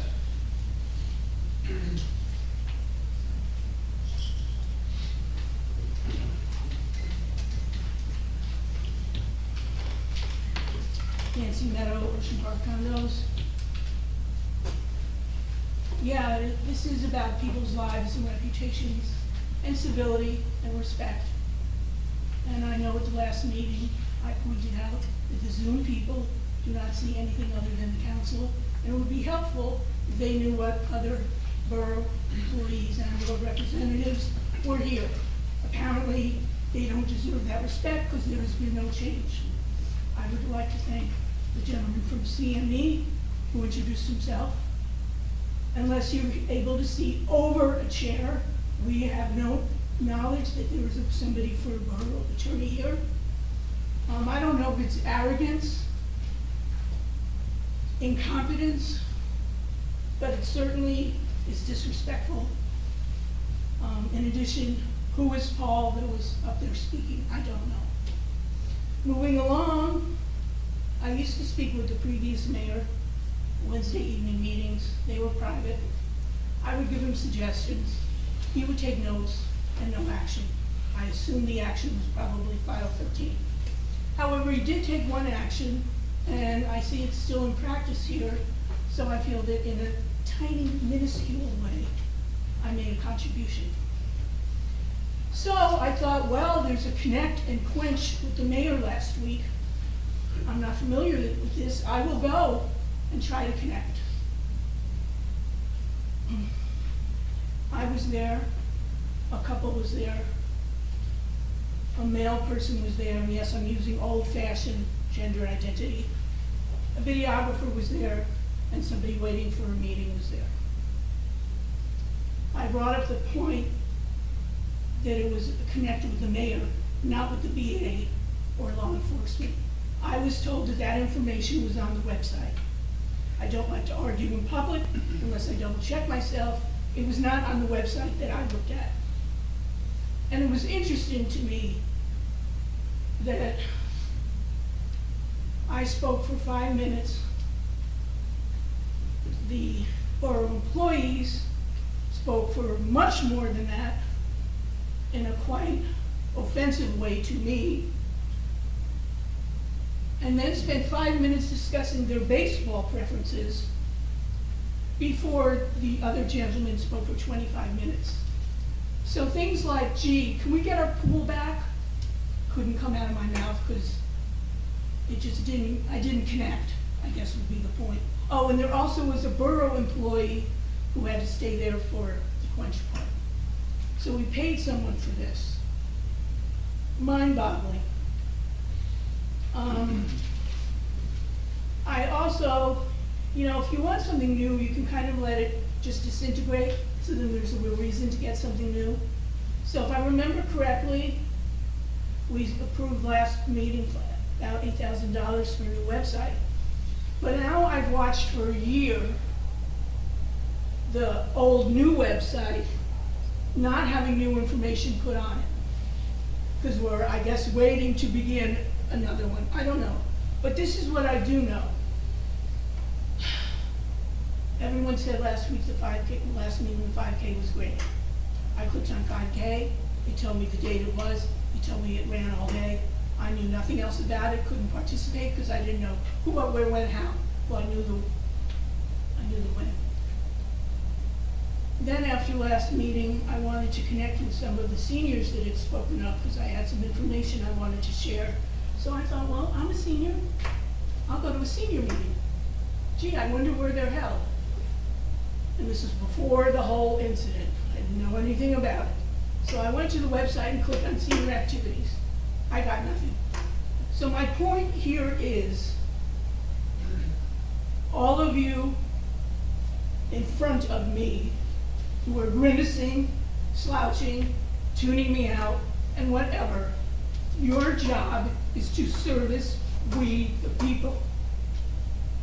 If you don't choose to do that from the smallest scale, how do you even think you're competent enough or caring enough or compassionate enough to look at the big scale? And that's coming from somebody who only sees trees and doesn't see the forest. So I would like for you to all look at all the stuff that you let slide by because you think that's not important.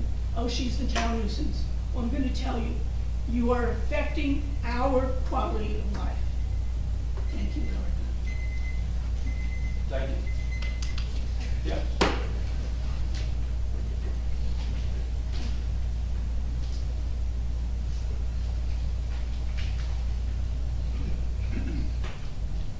Good evening. My name is Jean Leahy. I'm sorry about my voice. I think I have allergies. I'm in Underwood Park Place, and I am vice president of the Bradley Beach Senior Club. I had to write this down because I go off on tangents. I'd like to tell you that I have been told that on our social media, issues about our Bradley Beach Senior Club are not always clear or true. As vice president, due to our president's family illnesses, I am in charge. I call via phone because I'm not savvy to computers or whatever. So I go on the phone, I call all the members on my list. I have a friend who posts on the town blog, and she says we're gonna have a meeting. She posts it from Sunday, Monday, Tuesday, until the meeting on Wednesday. Let me see. And she gives the date, the time, and the place of the senior meetings. I order food and set up the meetings at the firehouse. We have a locker in the Velazzi building, so we have our paper goods and our bingo. Okay, there was a miscommunication on our August meeting. We were in de Blasi's when she was texted 1 hour before the meeting. Angry words were spoken over the conference of the last, of the confusion of the last minute change. Anyhow, we were offered the old room at de Blasi where we always had it, and we did have our meeting there. We were never told to leave the building. Hence, the following week, I had a good and productive meeting with the administration and with the mayor. We were offered both de Blasi and the firehouse to meet, and will vote by the members at our next meeting in September. All will work out for all parties with good communication. Gene, just two questions. One, so I just want to clarify, that meeting, we really had more of a meeting, I stopped by to see you, but did you, I think you two, you and Kim. Yeah, we had a meeting together. Yeah, okay, I just didn't hear that, I'm We sorry. had a meeting? Yeah. I had a meeting. And, there's a meeting the 21st or the 28th, It's on my calendar, it's the The 28th. 28th. It's the 28th. And I think I may have to change it, but, to the firehouse, but we'll see. I have to get it all together, but I will get back to you. No, you're doing fine. Thank you for your comments. Thank you. Thank you for listening. Yes.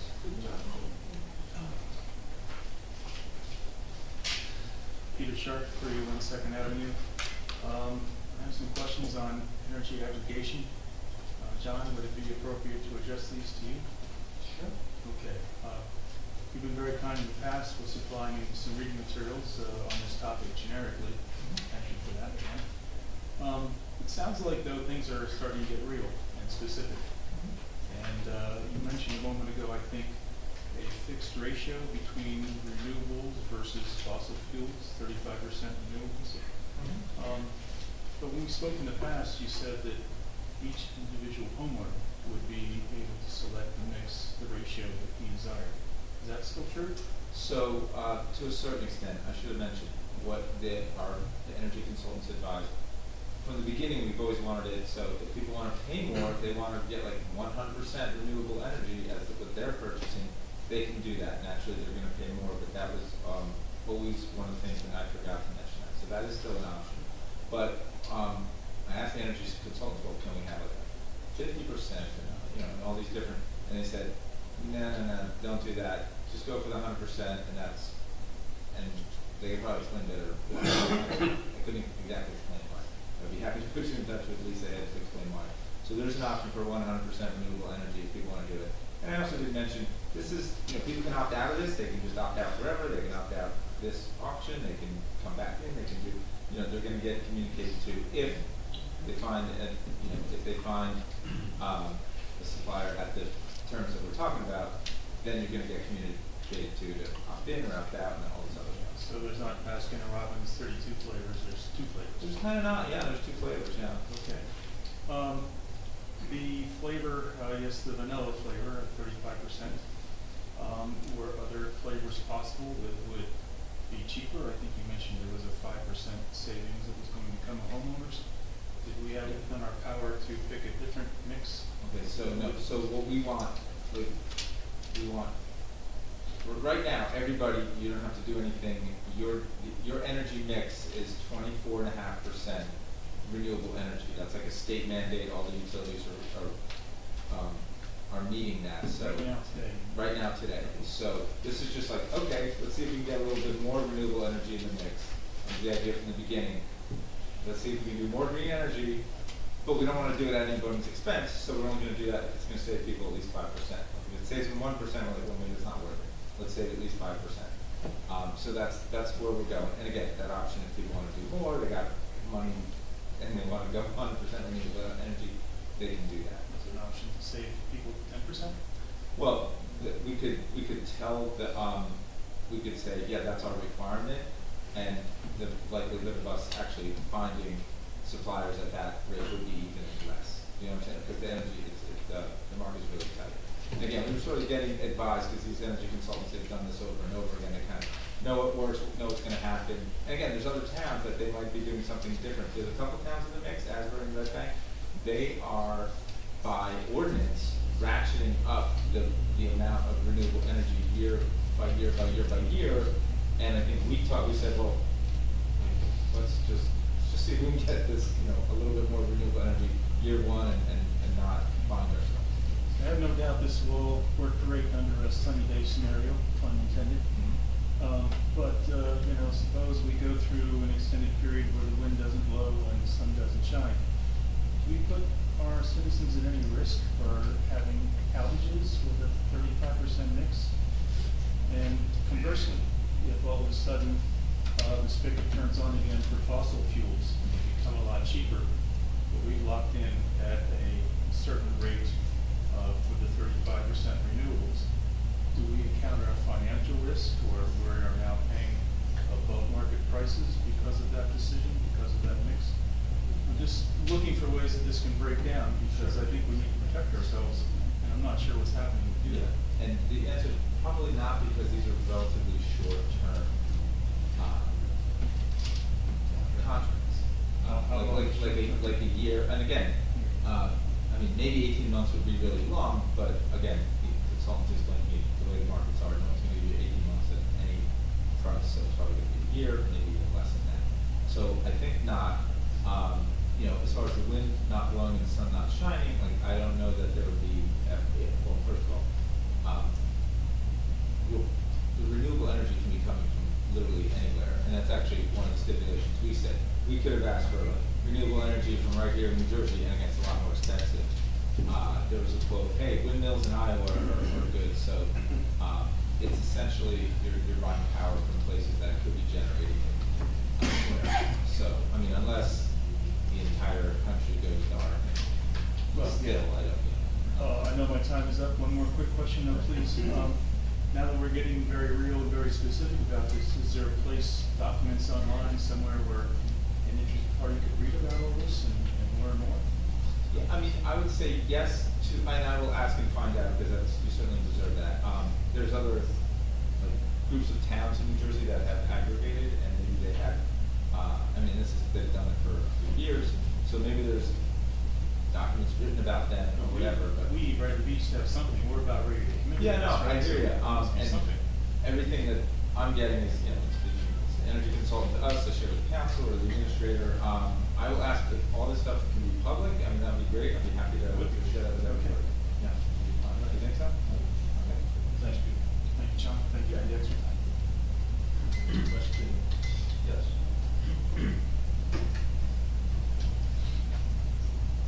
Rick Bartolome, 116 Newark. Two quick questions. One, I'm not familiar with silent disco. What is that? That's the silent disco? It's a group that puts headphones on and they just dance silently on the beach. Okay.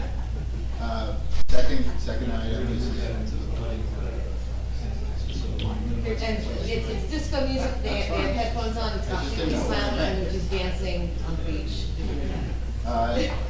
This is probably addressed to the borough administrator. Where do we stand on the RFP, I believe, for the sewer study? The resolution did not pass. Right. So, where do you go from here? I wasn't given any further direction. That's what we say. Okay, thank you. Thank you. Are you raising your hand, you're doing silent disco? I didn't know what silent disco was either. She didn't know what it was, but she's very excited to be going. I know. Lord help us all.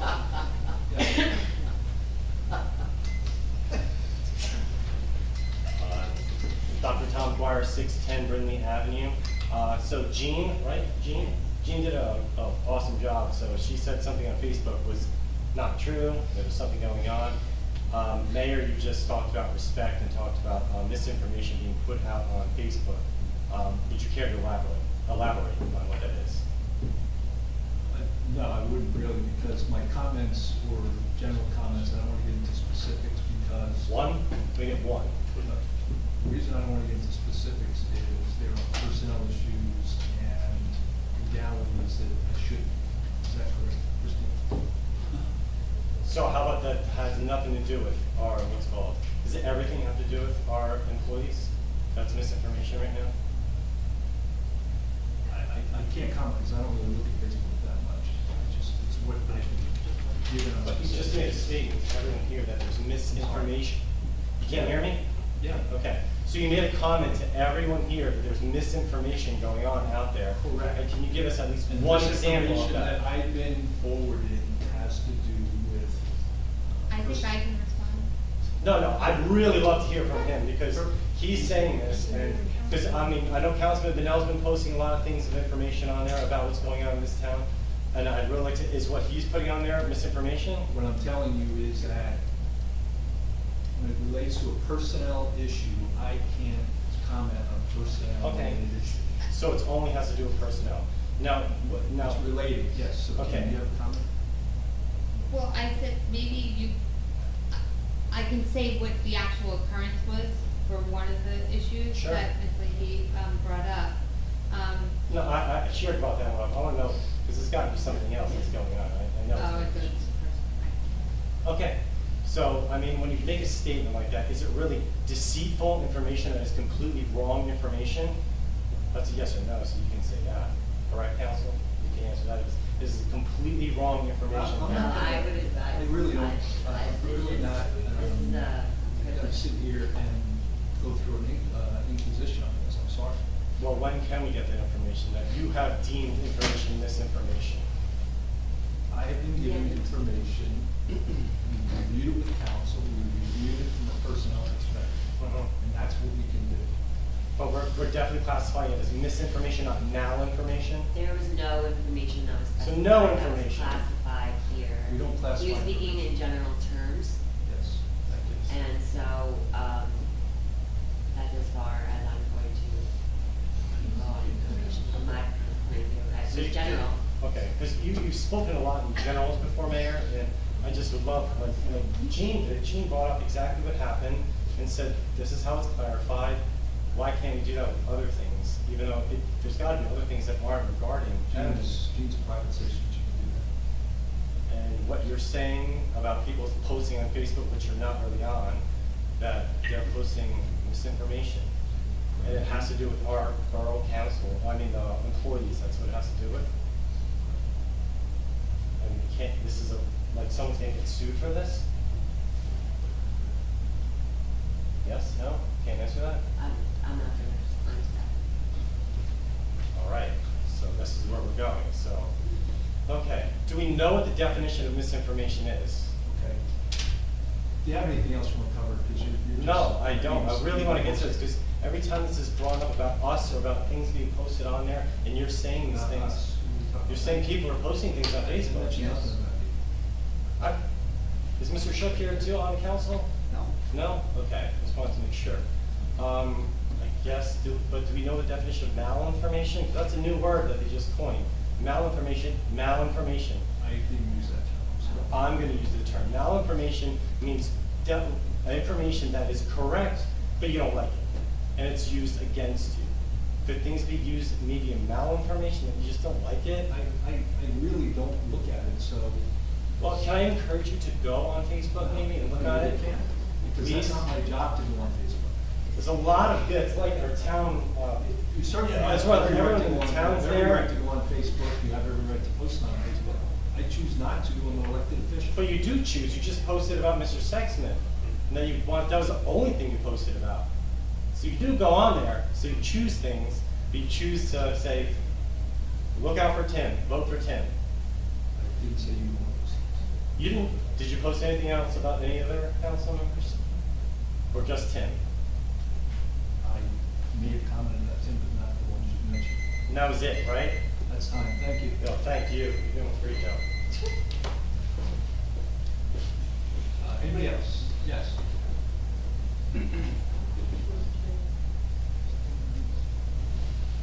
Jim Burns, 401 Fifth Bradley, 219 Dogwood, Bayville. First of all, I want to thank Kim personally for your service of mine. Okay, you know everything on Facebook is true, everything I read is. But, you know, I'm on council in another town, and we're dealing with Airbnbs and hotels. And what I've been looking at is Vermont and Florida, other states, to actually tax Airbnbs. And we're working on an ordinance to do that same, because it does tax your police, fire, garbage, and also it helps you to know where the Airbnbs are. The first thing our code guy does, he goes on the internet, he looks where he can get an Airbnb, Bradley Beach. You go there, make sure they have all the proper documentation, make sure the police haven't been there on previous calls or whatever. The drug epidemic is insane. And the other is the hotels. We really need to be looking at that. Ocean County has got a shortage in motels and hotels. If you know the Seaside Heights, they just pulled mercantile licenses from hotels there, and they're putting condos. There's no place to put the homeless, which I'm very compassionate to the homeless, but like everybody in this room, not in my backyard. All right, so I think you really need to, look at that and get on these ordinances right away. And if you'd like, I would forward Kim a copy, okay? And also, in politics, this is the civil here tonight, so take care, thank you. Anyone else? Yes. I'm sorry about my phone before. Linda Duffy, 312 Brindley. I have a very simple I'm thing. sorry, one more time, name. Linda Duffy, 312 Brindley. Okay. As far as the beach lockers go, could it ever be entertained that instead of putting them in a long row as you face the beach, divide it in half, so you don't have to walk so far to get your stuff out of the locker on each street? I know one or two streets you can't because there's a storage shed, but other towns do it. Yes, it's an inconvenience for older people to walk in the sand. So when you're walking so far down to get to the end locker, I got you. you put half facing the ocean and half facing you as you walk onto the beach. And Talk to DPW. I also check in the morning when I walk or ride my bike, they can ride their, whatever their beach vehicle is called, up and down. It wouldn't interfere with that, because I don't see their tracks that close to either side. And the other thing is, I'm concerned about the yellow marking lines on the curbs that run north and south. So you're approaching a street to make a right or a left, whichever direction you're going in, north or south. Because the vehicles today are a little bit higher, because most people have SUV, you can't see around the corners because the yellow lines don't go back far enough. So by the time you get out there, they're speeding down and you see a lot of near misses all the time. And I would like to see our calendar go back to the old format with whatever is on that day is in the box of the day, not written down the side, and more things put on there, like street sweeping, which is another on my wish list. Why do we even have it? Because nobody parks on the right side of the street, and the street sweeper cleans the center of the street.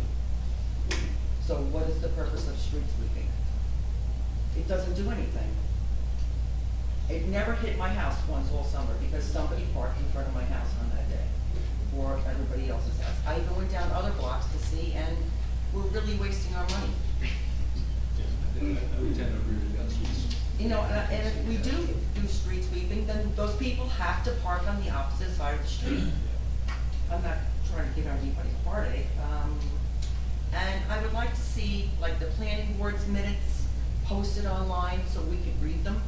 There's no minutes online. I can't find them. Look under land use. Email me and I'll email you back the link The to link. find it, so you can. It's on. I'd appreciate, because this way we could all know what he's talking about, and I'd like to know those 9 other recommendations. I have no idea. And I don't want to see a hotel on Main Street. Who's gonna rent a hotel next to a railroad track? Boutique hotel with noise? No. I don't think that's appropriate, but, and I want to thank everybody for a wonderful summer. We had a great summer, a lot of activities, and John, I wish you would talk about lantern flies, because they're destroying a lot of trees in town, and maybe something we put up, people need to kill them. I'll talk about it right now if you like. I appreciate it. Spotted lanternflies, an invasive species, Thank you. bad news.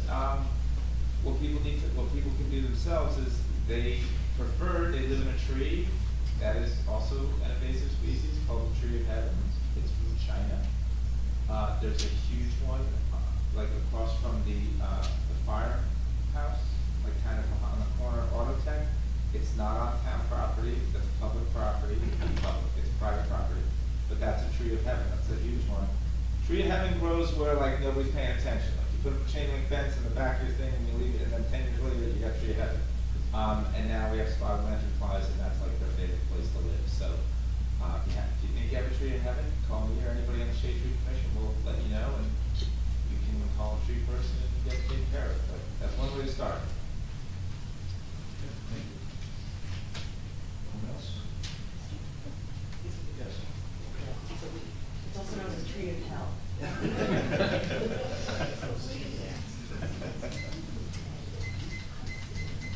Herb Kenny, 216 Brindley.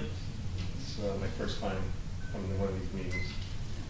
I just want to preface a couple comments here before I start. My comments here are not directed at any existing land development ordinances. It's more to challenge why these are not, long-term ordinances are not being, given to people when they're applying, and it's very inconsistent to everyone of what the ordinances are, and some people get them, some don't. I'm going to read a little bit here because I have some quotes and I want to make sure they're correct. But the reason for me being here today, it's been percolating for 3 years. It started again this July, and last week when Mr. Gavin spoke so passionately about his home, it really struck a chord. Mr. Gavin's comments last week were that he openly stated his home on 414 4th Avenue, which I didn't know was his home until he spoke last week, was built to code with no variances. And this is all pretty interesting to me. 3 years ago, my wife and I contracted John Naples, who I'm sure everyone in this town knows, probably one of the best builders I've ever used in my lifetime. Worked with his architect as well to add a 3rd floor to my home. And our only goal and the only objective was we wanted no variances. I live in Florida in the winter. We had a 6-month window. I just wanted my home designed to code and built. We put the plans together, we mailed them in. I left for Florida. A week later, George Waterman, who was the ex-zoning board zoning officer in the town, rejected us. And I was very shocked, John was shocked, the architect was shocked. We did a lot of research. I spoke with George Waterman several times. I spoke to a council member who gave me the advice to talk to him. And he finally gave me the reason. He printed the reason why we were rejected. And this is what I want to read. Because per the applicant, there is a proposal to raise the existing roof and refinish the 3rd floor with 2 bedrooms and 1 bathroom. The applicant does not comply with the land development ordinance. Zoning Board of Adjustment approval is required. It says, per land development ordinance section 450-4, a dormer is defined as, and here it is dormer, capital letters, a gable projecting from a sloping roof that does not exceed 10 feet in width and contains 1 or more windows set vertically a minimum of 2 feet from above the exterior surface wall to the story below. This was added on 12/29/2006 by ordinance number 2006-22. Therefore, my wife and I would like an answer of why we had to redesign our architectural plans to conform to this Bradley Beach ordinance. Ultimately, we now have to live with a final layout that was not envisioned and is much more expensive than when we first started out to do this objective. It's extremely frustrating that others in town somehow figure out ways to work around these long-standing ordinances while others must abide by the rules. After listening to Mr. Gavin last week, I became very interested because when someone is that passionate, I wanted to go see what this is all about. So I was able to actually get a copy of the plans of Mr. Gavin's residence. It's interesting because on the west side of his home, he has 2 compliant 9-foot dormers. In the middle, there's a very non-compliant 16-foot dormer, which is pretty ironic because my house was rejected because I wanted to build a dormer and all the rooms on one side very similar to what was going to be done on Mr. Gavin's home. I was also interested on the plans. There was also 2 compliant 10-foot dormers on the east side of the building, which is now going to be replaced somehow with a single, much larger, non-compliant single dormer as well. Clearly, the Land Use Board, should review these as-built plans and see what's happened here. I've listened to some people tonight talk about approvals and blah, blah, blah. Unless you're in the middle of this getting charged a lot more money than you need to, it doesn't really hit close to home. The board also has to determine how is it when I say board, I'm talking about the land use board, not this board. Needs to look into, understand why was a non-compliant 16-foot dormer not flagged in the plans for Mr. Gavin. I would like some type of reply back. I think it's only fitting since we had to go through that. Mayor Fox, you made a comment about your 10, oh, I'm sorry, this is, you won't mind this one, I'm not bitching here, this is a positive. I want to compliment Erica. Yeah, you've been speaking with my wife, you probably don't know my wife Barbara, but we looked into this. I'm one of these people who likes to have a lot of data before you go anywhere. It's just my analytical background in science. But we checked with the town, we checked with zoning, checked with the director of community development in the town of what their knowledge was of the 10-foot dormer roof, and they didn't know. But thanks to Erica worked very closely with the engineering department, with the town, looked up and made sure that this ordinance has not been rescinded, because I never wanted to come here without if this was rescinded. But I really hope that the whatever you call yourself, I know it's not zoning or land use board, whatever, really takes a look at this, because it's really frustrating to people that just want to live by the law and end up getting penalized like thousands and thousands of dollars unnecessarily. Thank you for your time. Anyone else? Yes. Thomas J. Cohen, 612 Third Avenue. Mayor, I have a question to start off. I come up here sometime and ask questions, and you say it's comments only, but other people have been asking questions tonight. I mean, do I get discriminated against? Is it comments or is it questions? It's one or the other. You can't just say it's comments one night and it's comments and questions another night. What is it? We'll make the comments going forward. For me, right? Okay, well, I'm prepared with a comment tonight. At the meeting, the last meeting at August 23rd, 2022, there was a gentleman who owns a property at 414 4th Avenue who snibbled about his plans being requested by someone under Oprah. And I don't believe he really understands what Oprah is, but he was nice enough to use words about, possibly being worried about social deviants, gadflies, sexual predators, and miscreants. Well, I'm going to tell you, I'm the one who did the Oprah, and I will own gadfly every day of the week, because that's a good thing. Because Oprahs are meant for people, the public, especially under administration like yours, Mayor, where you hold back a lot of documents, you hold back a lot of answers. We have to go get them ourselves. And this gentleman doesn't understand. Could you repeat what you just said? I'm sorry.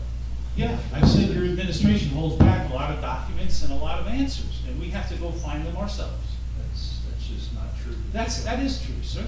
That absolutely is true. I'm sorry. Okay, I feel that way, but I get criticized. You don't hold back documents. Why don't you continue? Oh no. I have the Oprahs to prove you've held back and redacted documents improperly. So we'll get into that later. We're taking care of that in Superior Court, sir.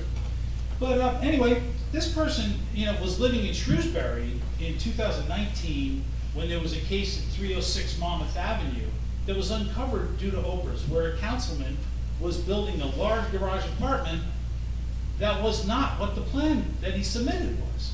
And that was discovered by Oprahs. The Lobster Fest ABC permits for alcohol were improper, and that was discovered through Oprah request by members of the public. The improper commission of the Lobster Fest to the Chamber of Commerce and their negligent tax submissions was uncovered by Oprahs. Oprahs are done so the public can work with you and really help you.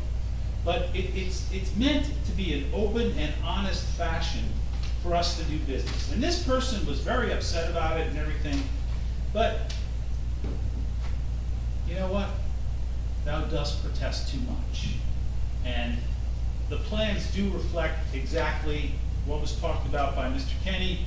I'd love to know the calculation for the third floor. I believe there should be an investigation by the zoning officer. And attorney, you've done a couple of investigations here, Mayor. I guess one more would be good, to see how this happens. It's very frustrating, because as he said, people follow the rules and then other people don't. It's not a level playing field here in the borough of Bradley Beach under your administration. Thank you, sir.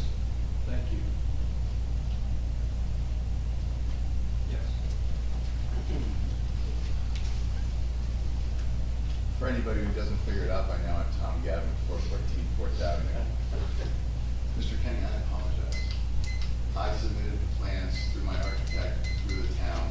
And Mr. Kenny, I apologize, I submitted my documents through the town. You should talk to Mr. Kenny offline. Oh. You're supposed to be addressing us. In that case, I comment to the council that I submitted my plans through the appropriate forms, through the architects, through the builders, through the town, for their reviews. And to my best knowledge, to my architect's best knowledge, everything was completely coded correctly. I'm glad certain members of our community own the word gadfly. I hope they continue to do so. I do want to bring up a thank you, and a big thank you. And Mr. Cannon's not here, so I'll thank you instead. I'll thank Erica for the resolution to my questioned residence issues, that they've been resolved, that I am a resident of Bradley Beach, that I did vote here, and I do own a home.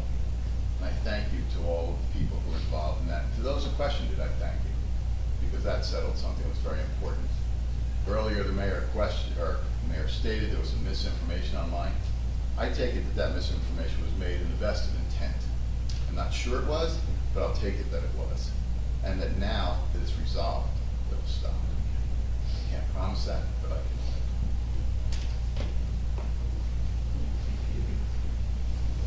Yep.